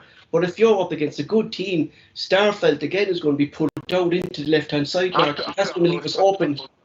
I put a post in the WhatsApp page for the support club this afternoon about they disrespected the fullbacks again, everything they've got. I said, but imagine how good we'll be when we've got 2 good fullbacks. Exactly. But we're still not seeing the full effect of what Ange can do because we still don't have a proper right wing back the way I'm going to call it right wing back because he likes them to get forward, and the left wing back. Do you mean? But we're still not seeing the full effect. I don't even think he plays them as wing backs. He's playing them as this inverted midfielder. Inverted midfielders. He's bringing them into the midfield. So he's letting these wingers. I mean, he's letting Abada be. Abada's a winger. He's not relying on Ralston overlapping or anything else like that. He's saying to Abada, you're the winger. You get up to the byline, you get that ball in the box. So I don't even think he's putting that pressure on the fullbacks to actually implement that side of things. But he's making the fullbacks they're coming into midfield, which again goes back to what you were saying before about no need for a holding midfielder because he's flooding the midfield with his fullbacks. Exactly. He's allowing the. We're already getting numbers into the midfield, Mikey. Do you know what I mean? Yeah, I think you obviously going back to obviously the fullback problem we've got. There's no be pushing for. We've only got a left and a right back just now, and you go back to Martin O'Neill when you had Didier Agat and Jackie Mack, and you had Ulrich Larsson and Steve Guppy. I mean that. I never rated Agat. I liked him as a player personally, like in Europe especially, but you just need to look at that. Like there's like 4 quality players fighting for position. You need 2 quality players in each position to push everybody playing. It just keeps them on their toes. As we said earlier with Forrest, with Roberts. Yeah. You've not got anybody pushing you for your position. You just fall into a comfort zone and know that you're playing every week. I've noticed the best thing for Forrest, couldn't he? Abada gave the way he's playing. Forrest must be sitting there thinking, I don't want to play left wing. Yeah. So that could give him a impetus to move forward. Don't know if anybody else is thinking obviously Forrest is being the Celtic's best players for years, and he's obviously still coming back for injury. I don't know, maybe he's still coming back to fitness, but it looks like he's lost a year to pace. He's gone. I think if we bring Forrest back into the team over Abada, we're going to lose the attacking effect that Abada brings to the Celtic team. Getting down to the byline and crossing the ball in and stuff like that. See, last season, the fact that we had nobody who came in. Exactly. It made Forrest became a better player when he wasn't playing. Exactly. I'm not saying he's a bad player. I think he's done some great things for Celtic, but Forrest. It's because we had no one in those positions. Exactly. But to me, I don't think Forrest stands a chance now that Abada's there. No chance. Abada will score more goals and create more chances. Of course he will, and he keeps going and he keeps going and he keeps going. I mean, how many times have you seen Forrest run in the wing? You're thinking, what's he going to do next? You don't know, but see with Abada, he's in and out and he's doing different things. That's what I said. That could be a new thing, but hopefully he can be consistent. He can keep that up. I don't think Forrest stands a chance with Abada in that team. That's what I said to you, Mark, the first time we saw that in the Midtjylland game. When was the last time we saw a player actually attack a defender at Celtic? Do you know what I mean? Oh, he's It's going back the, years, Mark. they know he's a definite upgrade on Forrest, but Mikey says he is coming back for an injury and that. But I think Abada will be the first choice, and it'll be up to Forrest to dislodge him. But like you said before as well, Mark, that could be a good thing for Forrest. I mean, Forrest might step his game up. Exactly, because But he has to, because the only time Forrest upped his game was when he had competition, Brian, and that was under Paddy Roberts, really, wasn't it, when he upped his game? But I think since then, Forrest has lost an inch's pace or something like that. and it's serious competition. Do you get what I mean? Yeah. We're talking about some young guy, but this is a guy we've went out and spent money on. Don't know why he's coming into Celtic. And everybody's raving about this boy just now. Everybody you speak to, and it's like, did you watch Abada? You know, he's on the edge of our lips at the minute, and you're like, this guy's a business. I think what I like about Abada over Forrest as well is Forrest is so one-footed. And that is two-faced. He can play left or right. Like Forrest has scored a lot of good goals when he's cutting and hit it with outside his right foot and that. Like he says, I'm not discrediting what Forrest did over the years, but every time in a club somebody comes in that's going to be better than you, and I think this might be the time for Forrest where, like what Brian says there's no chance that he's going to, when Abada is like playing that, he's going to get dislodged like that. You've got to remember as well, Forrest is 3 years older than he was when Paddy Roberts was here. Yeah. We're talking about wingers here. You know, pace plays a big part in what you do as a winger. You know, and this boy's got it in abundance. You wouldn't think the guy's only 19-year-old as well. 19 years of age with that confidence to take on players, and he's not afraid to take a shot either. Just the confidence to come in and do what he's doing. It's the confidence to come in at that age to a new club like Celtic and be able to embrace it and get on with it. Exactly. No, it's like, we're talking about Kyogo. Kyogo's a bit older. His type of Japanese character and whatever. This boy's completely on, and he's getting stuck in. And that's exactly what you want to see. Mark, do you want to come in there and there? No, I'm fine, Paul. I'll just let you blather away now.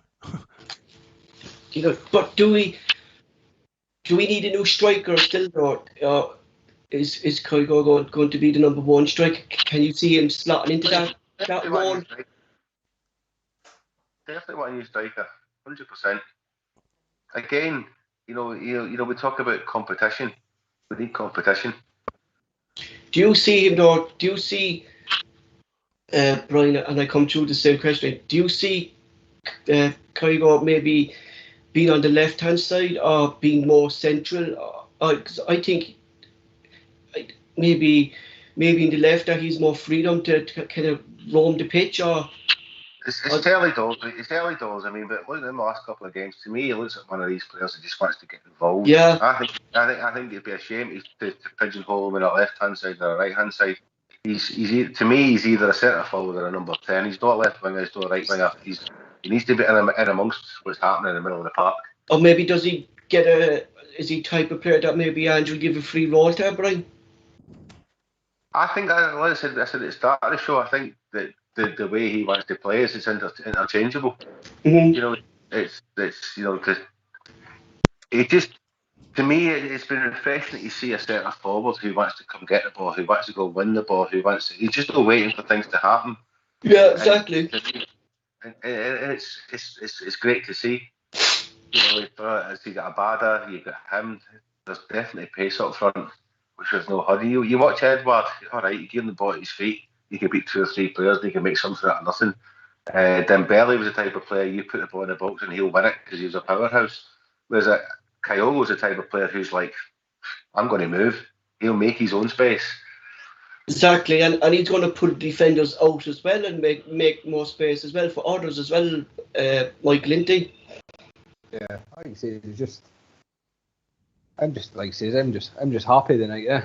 At least we're positive. It's a great feeling, isn't it? But a positive. It's nice to John, it's nice to have when you're talking about good things instead of bad things. And Paul, I think you mentioned something about Liam Scales earlier. I don't know if you actually mentioned it. He was playing for Shamrock Rovers the day.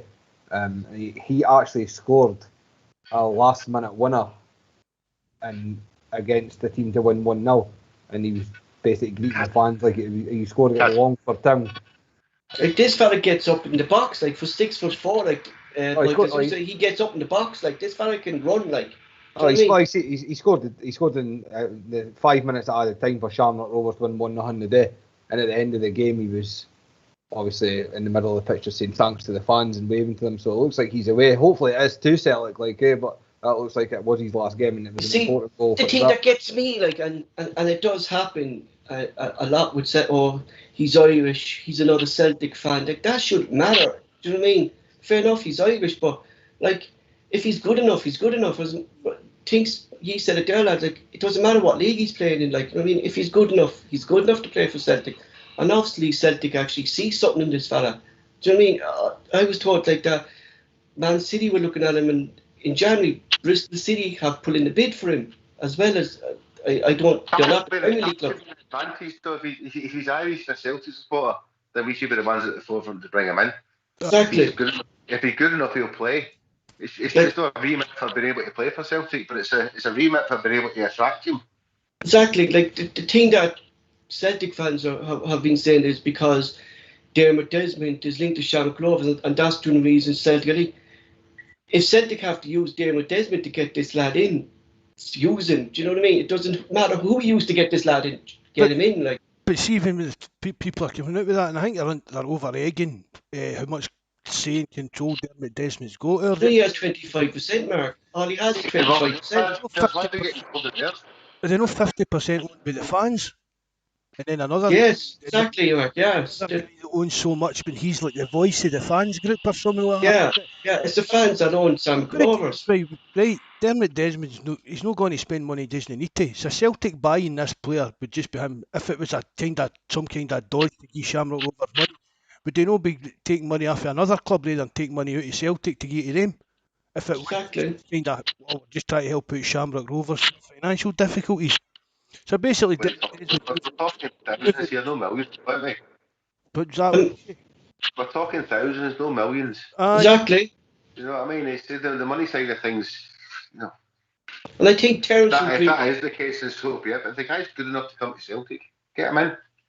Terence is on the live chat now, and I think Terence will greet me here. Like, Irish supporters have been screaming for years for our national team to have a look at our National League because we do have players down there. And it's just because they're playing in the Irish League, they never get a look in. And the minute they go abroad, they're called up to the Irish team. The exact same was with Sean McGregor. He played with Cork City. He was top scorer in the league when he was playing with Cork City. Never got a look in. The minute then he got called into Preston, bought him, he was straight up into the Irish setup. Do you know what I mean? You bust my coot the other night. What's that? Did your Cork City bust my coot the other night? Yeah, Cork's day one by. You had them to get beat. I did. You taking that? They were going for you straight into the Cork City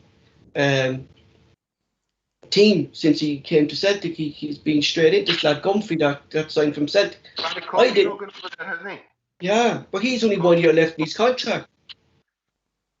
You know, like, Celtic should be really keeping an eye on this lad here playing for Cork City, like, and seeing what he's able to do, like, before he's snapped up by someone else, like, because what I'm hearing from in Cork City, he's actually playing brilliant in centre midfield. You know, like, it's not an issue of Celtic producing young players. The young players are there, but the problem is getting into the first team, and that's the biggest issue with Celtic at the moment. No, you say that though. We're talking about Coffey. They're going to Cork City. Surely going to Cork City is not a bad thing for him. No. It's get him first team experience. It's going to improve. You know. But that's what I'm saying, Mikey. Like, he only has a year left in his contract. Like, Celtic need to be kind of keeping an eye on Gumphrey's progress within Cork City before he actually leaves for nothing next season. Do you know what I mean? You know. Catches some guy that tries to steal in January. Exactly. Celtic will be there. Just keep an eye on other loan players and things like that. It'll be Celtic will know if he's doing well or no, Paul. No doubt about that. They'll be getting they'll even get reports sent off to Cork City and things like that. Like, going back to the it's really better for the young boys, so who in that situation to actually go out and loan instead of just sitting there playing for development squad. You know, that's where they're actually, you know, the development squad's going to be where it is. But to me, you know, the bread and butter for young boys, if you're not going to get in the first team, is to go out and loan. Exactly. You know, like Matt says, it's the people at B who are looking after these type of things will be keeping an eye on these boys. You know, like the fella who Mickey says there, like the fella Conroy, who's played for Celtic, Michael, I think years and years ago. Like he still scouts for Celtic in Ireland. Like he's part of the first coaching development here, like that trains young lads. Mostly. You know. I think what I wanted that Liam Scales, because I remember back in 2009 when Celtic missed out on that Seamus Coleman that went to Everton after Wally McStay told Celtic. Then Celtic says no. Then he went to Everton, and this has got that. I've not seen much footage on the boy of that. I can only go on what people say and that, but by the looks of the teams that are interested in him, he's obviously looks like he's a good player. He's 23 as well. He's no young, eh? So I think if he was coming in, he I don't know what position is he, a centre back or a right back or? He's a left. He can play left back. He can play left centre back and left wing back because of his pace. And he plays kind of a left wing back role for Sean McGrovers because of his pace. Like, but he can play anywhere on the left. You know? Like you say, that Coleman, like you say, he's been an ever present in that Everton team for the last 10 years. Fuck the guy used to work. So, like you say, What's that, Welshy? Oh, can you hear? Welshy. Oh, can you hear me? Aye. It's all right. My earphones have died, so I'm obviously on the speaker on the phone. All I hear is Carson there. I was like, gee. I was like, I'm talking to the wife then. 2 minutes. Right up there. Button it. Mikey, when you were off there, we were talking about playing just like youth players and that in the League Cup. Would you been to that? Just no. It's alright if the game's won. No, probably just for the get-go. We go with like a young team. No, you know, no. In case Rangers win the League Cup. That's not anybody winning the League Cup. It's just I want Celtic to win everything. Like he says, if they're good enough, then it doesn't matter what age they are. Like he says, the day would have been a good time to like get 2 or 3 of the guys on. I think like McGregor and that rested and that. I think that should be happening a lot more. But no, in the League Cup and maybe the goalkeeper. Yeah, like a lot of clubs seem to do that, and like that's how you've got a good goal. I think I just went and checked here that Bain was on the bench today. So based on that, I think Barkas will definitely be getting moved on. Did we only name one sub? Was there only one sub keeper there? Aye. Yeah, it was only Bain. Doesn't look too good for Barkas. Then, but looks good. That's the thing. Like, did you not see him at the side of the pitch? They were all hitting shots and he was just stood there letting them in. No. Barkas was there today. He was training when somebody put on Twitter before a video saying Barkas taking the piss. He was there and it was just the boys just gone past him. Maybe he spat the dummy out. Like, one of our keepers has to go as well, though, don't they? Like, Bain or Barkas has to go. Well, Barkas will be probably the one that's more pushed because he'll be on a bigger wage. Aye. But I'd get shot at the 2 of them and bring that Dundee in, yeah. And while we're talking about Dundee United, I'd play that young boy in our midfield that Mikey spoke about before. What I get? John Doe. Oh, I said that like you said. I said it. John Doe Fuchs. Fuchs. What performance he put in yesterday? I don't usually watch the Huns games, but I watched it yesterday. And, you know, do you see the way that they pressed them? And it's not just the fact they played Rangers. I mean, you've got Jonas, because I follow him on Twitter now. So you get a lot of Dundee United people coming up all the time. Mm-hmm. I see this slagging they gave United last week. Yeah. Like they were trying to sack everybody and this, that and the other. See the performance they put in yesterday, man. They were different class. They obviously did. I say the players obviously upped their game, that they saw the fans up, that they actually listened to the fans, what the fans were saying. Maybe Michael, were they? No, I don't think people actually realise that. Obviously, I've been at this neck of the woods now for over 30 years, and whether it's the old Rangers or the new Rangers, I don't think people for the East End actually realise how much Dundee United as a club and fans can't stand them. Like it's a proper I mean, it's really bad. See what you're saying about Siegrist, Mark. You don't think it's an idea to even put Barkas out on loan? Say, we'll swap you. Put offer him to Dundee United. I don't Aye. think those Scottish club would take back, as I said. Jesus. I don't think. Do you think Dundee United would do that deal, Mikey? I just think it would be financial. That would stop. That's what I'm thinking. Yeah. I think that's the biggest downer, is like what Celtic paid for Barkas, like 5 million. And he's never really given us any confidence that he could actually be a keeper, like, has he? I still think they'll recoup a decent chunk of that for like if he goes back to Greece. Honestly, I still think we'll get about 3.5-4 million for him at least.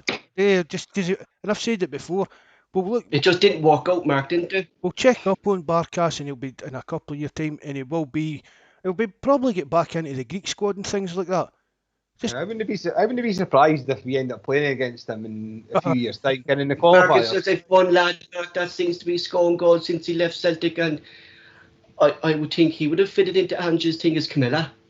And I've said it that he will score goals, and he is scoring goals in the USA, isn't he? Right. You Joe know? Hart, like we were talking about, we didn't want to go over like old stuff and that, but Joe Hart should have been signed, like we said Last season. on a free. But going back to like we were talking about like signing and money and like remember I think it was you, Paul, that said 4.5 million for Lovren, is a decent chunk of dough and that. Remember they just went and brought in McCarthy and Hart for £1 million. £1 million, yeah. You know what I mean? So they've got to spend dough sometime, like, you're not going to get deals like that every day. Listen, we're looking at getting 18 million for Edward. We're looking at what we got for Frimpong. We're looking at what we got for Tierney. Look at everything else. £4.5 million is not a big chunk.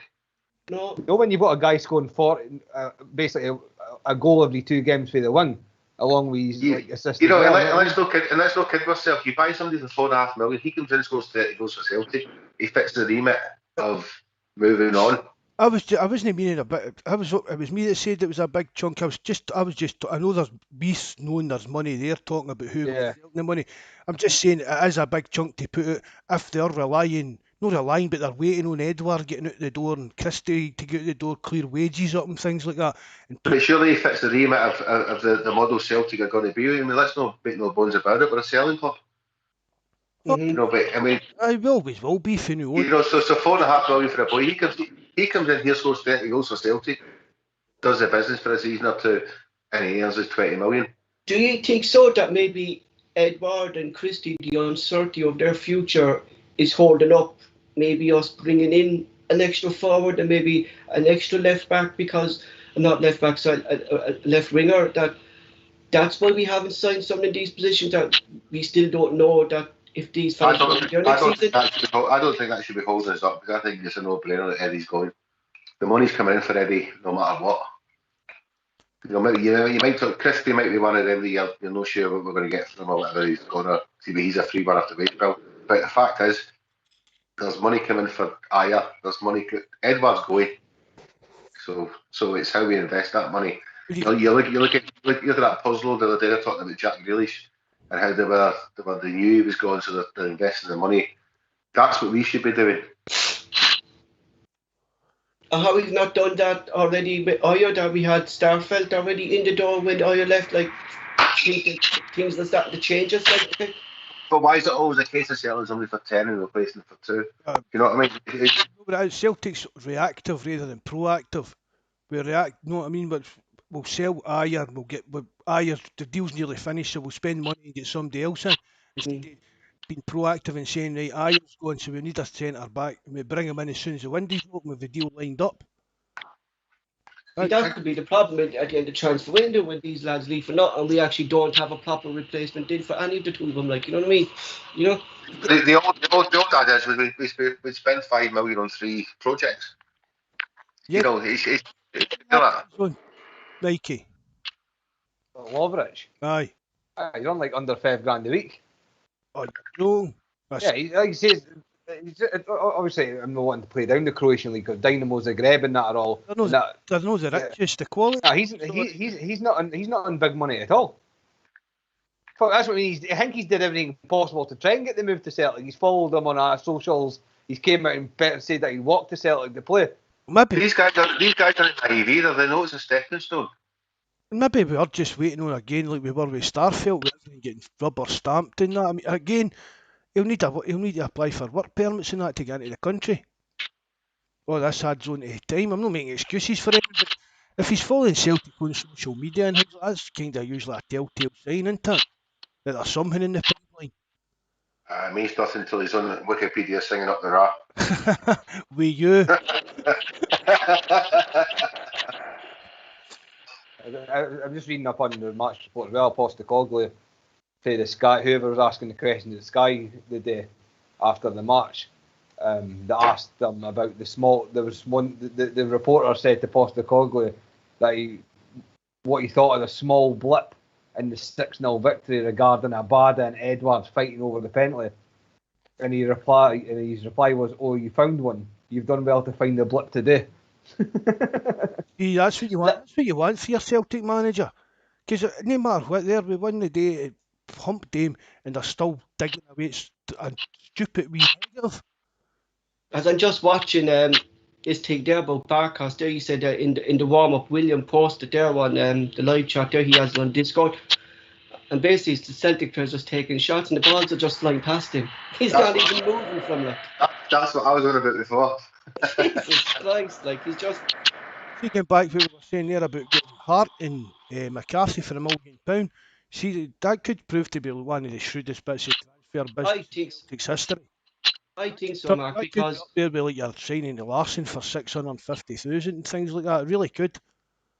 See, the thing with McCarthy is he's a player we've wanted for a long time, a player we've always known wanted to come to us. He gets it. Well, I'm getting the impression from Hart's interview this year as well that he wanted to come to Celtic as well before. Do you get that, Mikey, from his kind of first interviews that he maybe wanted to come to Celtic earlier? Well, that's what I've said it on previous podcasts before Hart was announced. Hart said last year that he wanted to sign for Celtic, and it just never materialised. He said it when he was, I think it was when he was crossing Czech Republic the night before the game last week, and he was interviewed, and I think people will watch that back. He says it just never materialised. So, like it says... To be fair though, we sort of put our eggs in one basket before, so didn't we? We thought he was coming in, and nobody knew the disaster that Barkas was going to be. I just put Barkas into a... That's a fair point, because when the transfer window closed last season, lads, like... I was pretty happy with it, like, you know what I mean? Everybody... If you'd have said to me last season, Barkas or Hart, I'd have gone for Barkas. I'd have probably said the same as well, Mike. I wasn't a big Brian. I wasn't a big fan of Hart. I mean, I've said that I'm delighted we've signed him. Would have been my first choice signing? No, but I'm still delighted, and he's a massive improvement in what we've got. Definitely, the times have changed. But last season, if somebody gave me a choice between the two, it would be Barkas. It's just maybe a road that Celtic should get down in future. Just buy in these like keepers that are a bit older. But exactly, Mark. It's just the experience what Hart is saying, like, which we pointed out there in the last game, and we touched on it there today, like, is when we gave away a corner. And Hart was screaming out at people to pick people up. You've got to have a balance, so wouldn't you? You've looked at Kyogo, you've looked at Abada, and you brought in players who they're unknown. And obviously things are happening, it's so far so good type of thing. But then you look at the other side of the coin, you brought Hart in, you brought McCarthy in, you need to have that solid balance of experience as well. I mean, it might... They should bring in Gary Cahill next as well at centre back to play along Starfelt too. Has happened. I think he'd be a no-brainer. Even if he didn't play 30 games a season, who cares? See if he comes in and Welsh a better player. But that's where you could use Welsh and Cahill together there, like, couldn't you? Welsh, instead of Sean Beaton in there. Welsh would learn after even training with guys like Cahill. Welsh would learn. Gary Cahill. That's what I mean. Gary Cahill's like a player as well. Like, obviously, you've got to defend at first mode, but he would fit the style that Postecoglou wants to play perfect, because he can actually play a bit as well. And they say he's only 35, but I mean he never had lightning pace as well, eh? But so, he'll have looked after himself for these years. He'll still be fit, and it's only. There's no kid yourself as well, lads. Like Starfelt is a young defender as well. Maybe you look at the performance. We're talking about the forward players. We're not talking about defenders, the goalkeeper, and everything else. And to me, that should be, if you've got a solid backline of experience and no making mistakes, and let the forward players do what they have to do, and that's what we'll talk about every game. You know, it's simple. You get some of Defend. the off a sober Welshy, didn't you? I'm half got in a minute. Or yeah.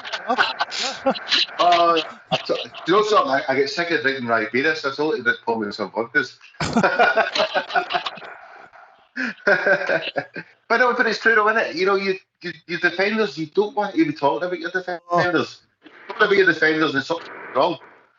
All you want to talk about your defenders is the odd good tackle or the odd good clearance, isn't it? You're not want to. I don't care if they're 35 or 19. As long as they're just getting the ball forward and we're not talking about them, that's all that matters. Is there anybody else out there that's free that could, like we're saying about Cahill, is anybody else out there that's available that any you know about? I like says Cahill's been mentioned, so like he says, considering it's a position that I'm not saying like I personally still don't think Welsh is good enough to be first choice. So if you brought in Cahill, I mean, it's Japanese, but who's the boy at Man City? Kuru, aye. We'll find out what's happening with him maybe. Well, that's the Olympics. With the Olympics being finished and stuff like that, You know, in all fairness, the Huns brought in that goal to him. He's a great player. The guy, he's played 75 games in a row and he's defended well. There's plenty the goals in the Huns, but there's plenty of defenders in the Premiership who just can't break into the first team, who must be good players. And that it's a Kuru because he certainly falls in that bracket, doesn't he? Well, like I said, looking at it just now, supposedly there was an approach made before the Olympics, and now that Japan finished fourth, his name is Ko Itakura. He's only just turned 24. I didn't think he was as old as that, Mike. I thought he was. He's not. He was playing the Belgium League all season, Mike, as well last season, wasn't he? He played 60 games in Holland for Groningen. The same team that Van Dijk came for. Right. He's not going to be a player that's going to come in. But they're meant to be asking for £8 million for a loan fee for a guy that's, I'm sure he's out of contract next year. There's no way. He's only valued at 3 million. So, like he says, there's no chance that he'd 8 million for him. Like I'm not saying there must be plenty of players under 23, 24-year-old on the books in England at the minute that are good enough to come and be centre half. Like the boy for Spurs, guys like that. Tayanga. I mean, I agree with that. We're never going to sign players for first team squads down in England. Like we know, like their main players. But you look about their bench, and we're talking about young players that want to play football. You offer them a chance to come and play a club like Celtic. Hopefully, it's to sway a young. People got about the link with Man City and stuff like that. But Man City have that remit where it's young boys need to go out on loan, don't they? You know, even Chelsea are the same. Loads trying to change all the rules, Brian. It's stop all that kind of thing happening. But I don't know if players need to play, don't they? Definitely. I'm not against loan signings by any stretch of the imagination, as long as they fit into what we're trying to do. Well, Akura, like it says that they're looking at, he's Groningen got him on a loan for a season. He played just under 60 games. They paid €700,000 for what a loan fee. So there's no danger Man City are going to be getting 8 million for a loan fee when the season before they only got 700,000 for Groningen. Maybe it was a transfer fee then, Mikey. I've read. I just minded reading something about 8 months. It was on the forum. I'm sure somebody put it up. But his contract expires June 2022, so he's only got a year left on his deal. I've got a funny feeling that they'll do what Chelsea do and Man United do, like that Man United sent a player today. They'll probably what will end up happening is he'll go on loan to Celtic, but before going on loan to Celtic, he'll sign a new deal at Man City. The English, it's weird the way they just players just like commodities kind of thing, don't they? They don't. It's as if they're no.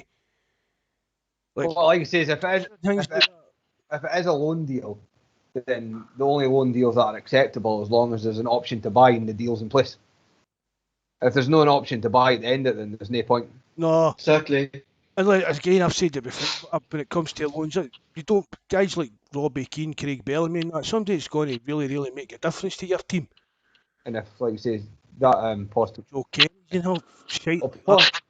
Postecoglou will know, like he says, nobody on the site or that would have knew about that Furiashi before them. So if Postecoglou wants this, Japanese centre back to come in. He obviously kens, like whether it's Man City links or no. Postecoglou will know the guy we've been across in Japan. And Kyogo probably does a wee turn of a word in his ear about it as well. So if Postecoglou's wanting him to come in, like he says, Man City must have seen something in him. So like I said, he played 60 games in Eredivisie last season. So he must say something about him, like We can't be naive enough to think that we're going to sign these star players all the time. Sometimes a lone player fits the bill, like you said before, Mark. It's the shite that they bring in, like Kenny and Laxalt and players like that. If a lone player can come in and do a job for a season, then he's as good as a signing. But that's where it's kind of, Especially in this day and age, when we're You know, we struggle to buy players of a certain calibre, but we can get them for loans. if we could promote certain players to go in but do a job for us, it's no different to buying them for £1 million and selling them for 10 the next season, is it? You know, it's sometimes as long as they fit the remit and they do the job for us, then it's got to be worthwhile. what was Ralston? It's when we flood it with 6 or 7 and then leave ourselves in the shite the following season when we're having to replace a full team. That's what it falls down. Like Ralston last season, like the fact that we had that John Joe, I'm not going there because it's a bit like John Kennedy for Paul, but John Joe Kenny for Celtic last season. What Ralston must have been thinking? That John Joe Kenny is the worst right back I've ever seen at Celtic. Yeah. And the Do you know fact that something? No. Were you disappointed when we signed him? John Joe Kenny, I was, yeah, because I seen him play for Schalke. So Right. Well, I see. My information was that he wasn't a bad right back, but he's obviously he was. You know, it's sometimes they work, sometimes they don't. yeah. Well, I was going back to like we talked about Laxalt as well. Other Celtic supporters on Laxalt's case because he was a pish left back, which he was. But at the end of the day, he's not a left back anyway, so he's a left winger in Serie A. So Didn't you tell me that, Mikey, the other day on the phone? yeah, got me. We brought in a left winger on loan and played him as a left back. I mean, actually, Yeah. how crazy the thinking was at Celtic over the last couple of seasons? Yeah, like he says it. Bringing in loan players to play in positions that but that's where it kind of Because he comes from AC Milan, he must be good. You know what I mean? kind of seems to kind of change now that maybe Ange is having kind of the last word on the players signed in March. I think that it's going to change at Celtic, that we won't be signing players like that anymore, that the manager will have the pick of the players. Oh, I think they know it's Ange that's making the decision. Yeah. I mean, even down to like McCarthy, there are no white Celtics went out and signed McCarthy or Joe Hart without running it by Ange. Because if it wasn't an Ange signing, Mark Barkers would have started a goal against Yalbach last week. You know? No, Like, Ange must have had some impact on yeah, signing Hart. He recognised that he knows Joe Hart. Like, any manager who's involved in soccer, Mark, knows Joe Hart. Do you know what I mean? But when your goalkeepers are shite, and we know they were shite, and Joe Hart becomes available, Exactly. it's a no-brainer. Like, what manager in the world of football doesn't know a former England international for? Do you know what I mean? James That Miller. doesn't mean Joe Hart's going to be the long-term answer. You know, No, I know that. Yeah, exactly. that's up to them to find out who that is going to be. But the fact is, it's a plug in a place where we need it at the minute, and Joe Hart fits the bill perfectly. I just think it's weird with that, like Laxalt, going back to him for a second. Like, he just signed for Dynamo Moscow for $3.5 million. He's played like 4 games for them, and he's been a standout at left wing. There's a shock, because he's not a left back. Okay, we could do with a left winger. Yeah, that's what I mean. Like, it's unbelievable. Like, I just don't understand like what happened last season. Like, like you're bringing in a guy that's got no defensive capabilities whatsoever, but it's a good winger, but he's playing at left back. I think we just brought in people we could. There was no system to it. There was no thought process. It was just, oh, he's available, bring him in. Last season was the most farcical season ever. It really There was. was no thought process. There was no thought From top to bottom. There was no nothing. We can back to times under John Barnes and things like that, but I mean, Oh, I won't sleep tonight. no, but even down to the carry on with Mark Viduka and things, but there was nothing I can remember at Celtic as bad as last season. Yeah, that crumbled last season. You think back to that season though, Mark. You know, when Viduka, when he went on strike and stuff, we played Motherwell at home with one striker up front. You know, John. Unbelievable. Just unreal the way he had his playing. You know, you've got a guy like Viduka on the pitch. Viduka was some player, but he just didn't play up to his strengths. Even back to the Kellys, right?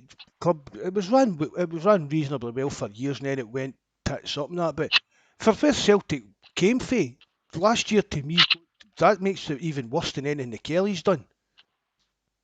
Do you get what I mean? The Kellys, it was a gradual. Expectancy was their contempt last year. It was just a case. I've always felt that through this whole time the Huns were doing, and I slagged the Huns off. And I used to say to my pals and say, look, why are you buying all these players? You should be building up a team and this, that, and the other. Blah blah blah. We were the same. We just expected to win, and we just kept them at arm's length, and it bit us up the arse, big time. Using loan signings to Coves and things rather than for signing players like you could even a year or two ahead, like normal clubs should be doing. Because at the moment, Mark, you could see if we'd have won the 10 last year, the way the rebuild is this year wouldn't have felt that bad. Because we're all celebrating winning 10 in a row, and it'd be like, Lennon would still be our manager. Peter would still be there. That's the thing. It was just expectancy. There's never been. I mean, I've lived in North Wales for about 20 years now, and every time somebody says to me, "How can you go and watch Celtic all the time? You're always winning. You're always doing this, that, and the other." And I always say to everybody, all I care about every year is getting better. So it doesn't matter what we done last season. See if we're better this season. That's the way it should be. It's always about progression, but we never progressed. For the last 5 years, we just sort of stood still and expected to win with the same team. We just were happy. The board and everybody, even a lot of the support, were just happy to be above Rangers. That was all the case. Kept them at arm's length. That's what it's all about. Aye, honestly, think about it. We had 9 cracks at the Champions League. Imagine the money we would have earned if we'd go into that Champions League even 7 or 8 times. What was it Lomo said we had to go? Was it 2 out of 5 or something? Aye. And what happened to that? Do you think that will change on the Ange that Celtic? I'm not going to say this season now because he was just only in the door, but next season, do you think Ange will have Celtic more prepared and he'll have the players in that he wants maybe next season before we hit the Champions League qualifiers? Do you know what the breath of fresh air for me and for Ange is? He's not a Celtic man. Yeah. You know, he's come in. He's a football man. He leaves. Aye, there's no doubt about that. That's it. Like he's a football man. That's what Celtic need. But he's coming in with his own remits. He's not coming in with what he knows about the past or about he's grown up supporting or this, that, and the other. He's come in and he said, "That's the way I like to play football, and that's the way I'm going to play it." And I think we might leave it at that. Mark? You getting in that there, Mikey? No, I'm good. Because I think that was a good way to finish it, like that he's come in with a clean slate. This is the way I do stuff. I suppose, Mark, it is a benefit too, like that Ange really isn't a Celtic man, that he's a football man, and that's what Celtic need at the moment. It's a bonus if they're a Celtic man. The main thing is if they're good at their job, whether that's playing in the park, manager, or a wee heart supporting PR guy. Do you get what I mean? If it was a Celtic man, you get a wee extra edge kind of idea, but it doesn't really make much difference. Don't get me wrong, man. That's what I'm looking forward to McCarthy, because he gets it. Yeah. Aye, I mean, if you're good enough, brilliant. But see, if you're a Celtic supporter, that's even better, because she says you get it. You'll go that wee extra 1% that Ange said. See that wee kind of 1% Ange's talking about? That probably been a Celtic supporter, that 1%. I mean, I used to like Johnny Hayes because it was just 100% commitment. I mean, we could have done with Johnny Hayes last season as a left back rather than what we were playing with. Mm-hmm. Mark, you sent me something there today on James McCarthy about his injury record. You just want to share that with the live chat there. He was saying like he hasn't been injured and he hasn't. I've kind of seems to be labelly been injury prone, but he admitted himself he only missed 2 or 3 weeks. I said it was 2 or 3 games. I think it was 3 games he missed, and he himself only missed 2 or 3 games at Palace in 2 years where he wasn't fit, just for one reason or another that he wasn't playing. So this thing that James McCarthy, somebody on the forum the other day saying we should sign that McCann for St Johnson. Was it St Johnson? In case McCarthy gets injured. I mean, that's like, right, well, we go and sign up. Do you get what I mean? Just He's saying something like that because he's competition, no, because any other reason. But I mean, McCarthy he had a double leg break, and that was his biggest injury he's had in his career. That's the only main big injury he's ever had, and that was a few years ago. He get back for that, and he admitted himself in that interview that he's been fit, and just for one reason or another, he wasn't playing for Crystal Palace. James McCarthy will run right for us up here this year. I'm looking forward to seeing McCarthy. Really am. I think I am. Me and Mikey were talking about him the other day, and I think Mikey was having a wee chug talking about him. He was getting that excited talking. But him and Joe Hart, the two were really, really impressed with even the standard of Celtic getting these players in. Delighted, honestly. McCarthy will run right up here for us. He'll be the main man in Scotland for the next few years. He'll take care of Scott Brown. James McLean to come in next. Aye. But why not? McCarthy's only 30 years old. Like, he's not. Exactly. Still a young lad. Do you know what I mean? He's not an old signing was signing. Like a 30-year-old for the experience that James McCarthy has at international level, Premier League level. Like, for Celtic to get him on a free transfer is a no-brainer. Let's forget the fact that he's a Celtic fan and where he comes from. This boy can play. It's experience, like.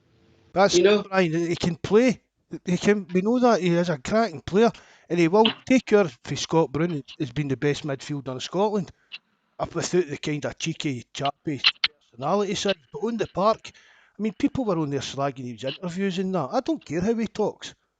Do you know what I mean? I'm bad enough worrying about how I talk without worrying how James McCarthy talks. I want to see what he does in the park. I don't care about how he comes across in interviews and things like that. But see as well, he's got to be confident in himself. He knows he can.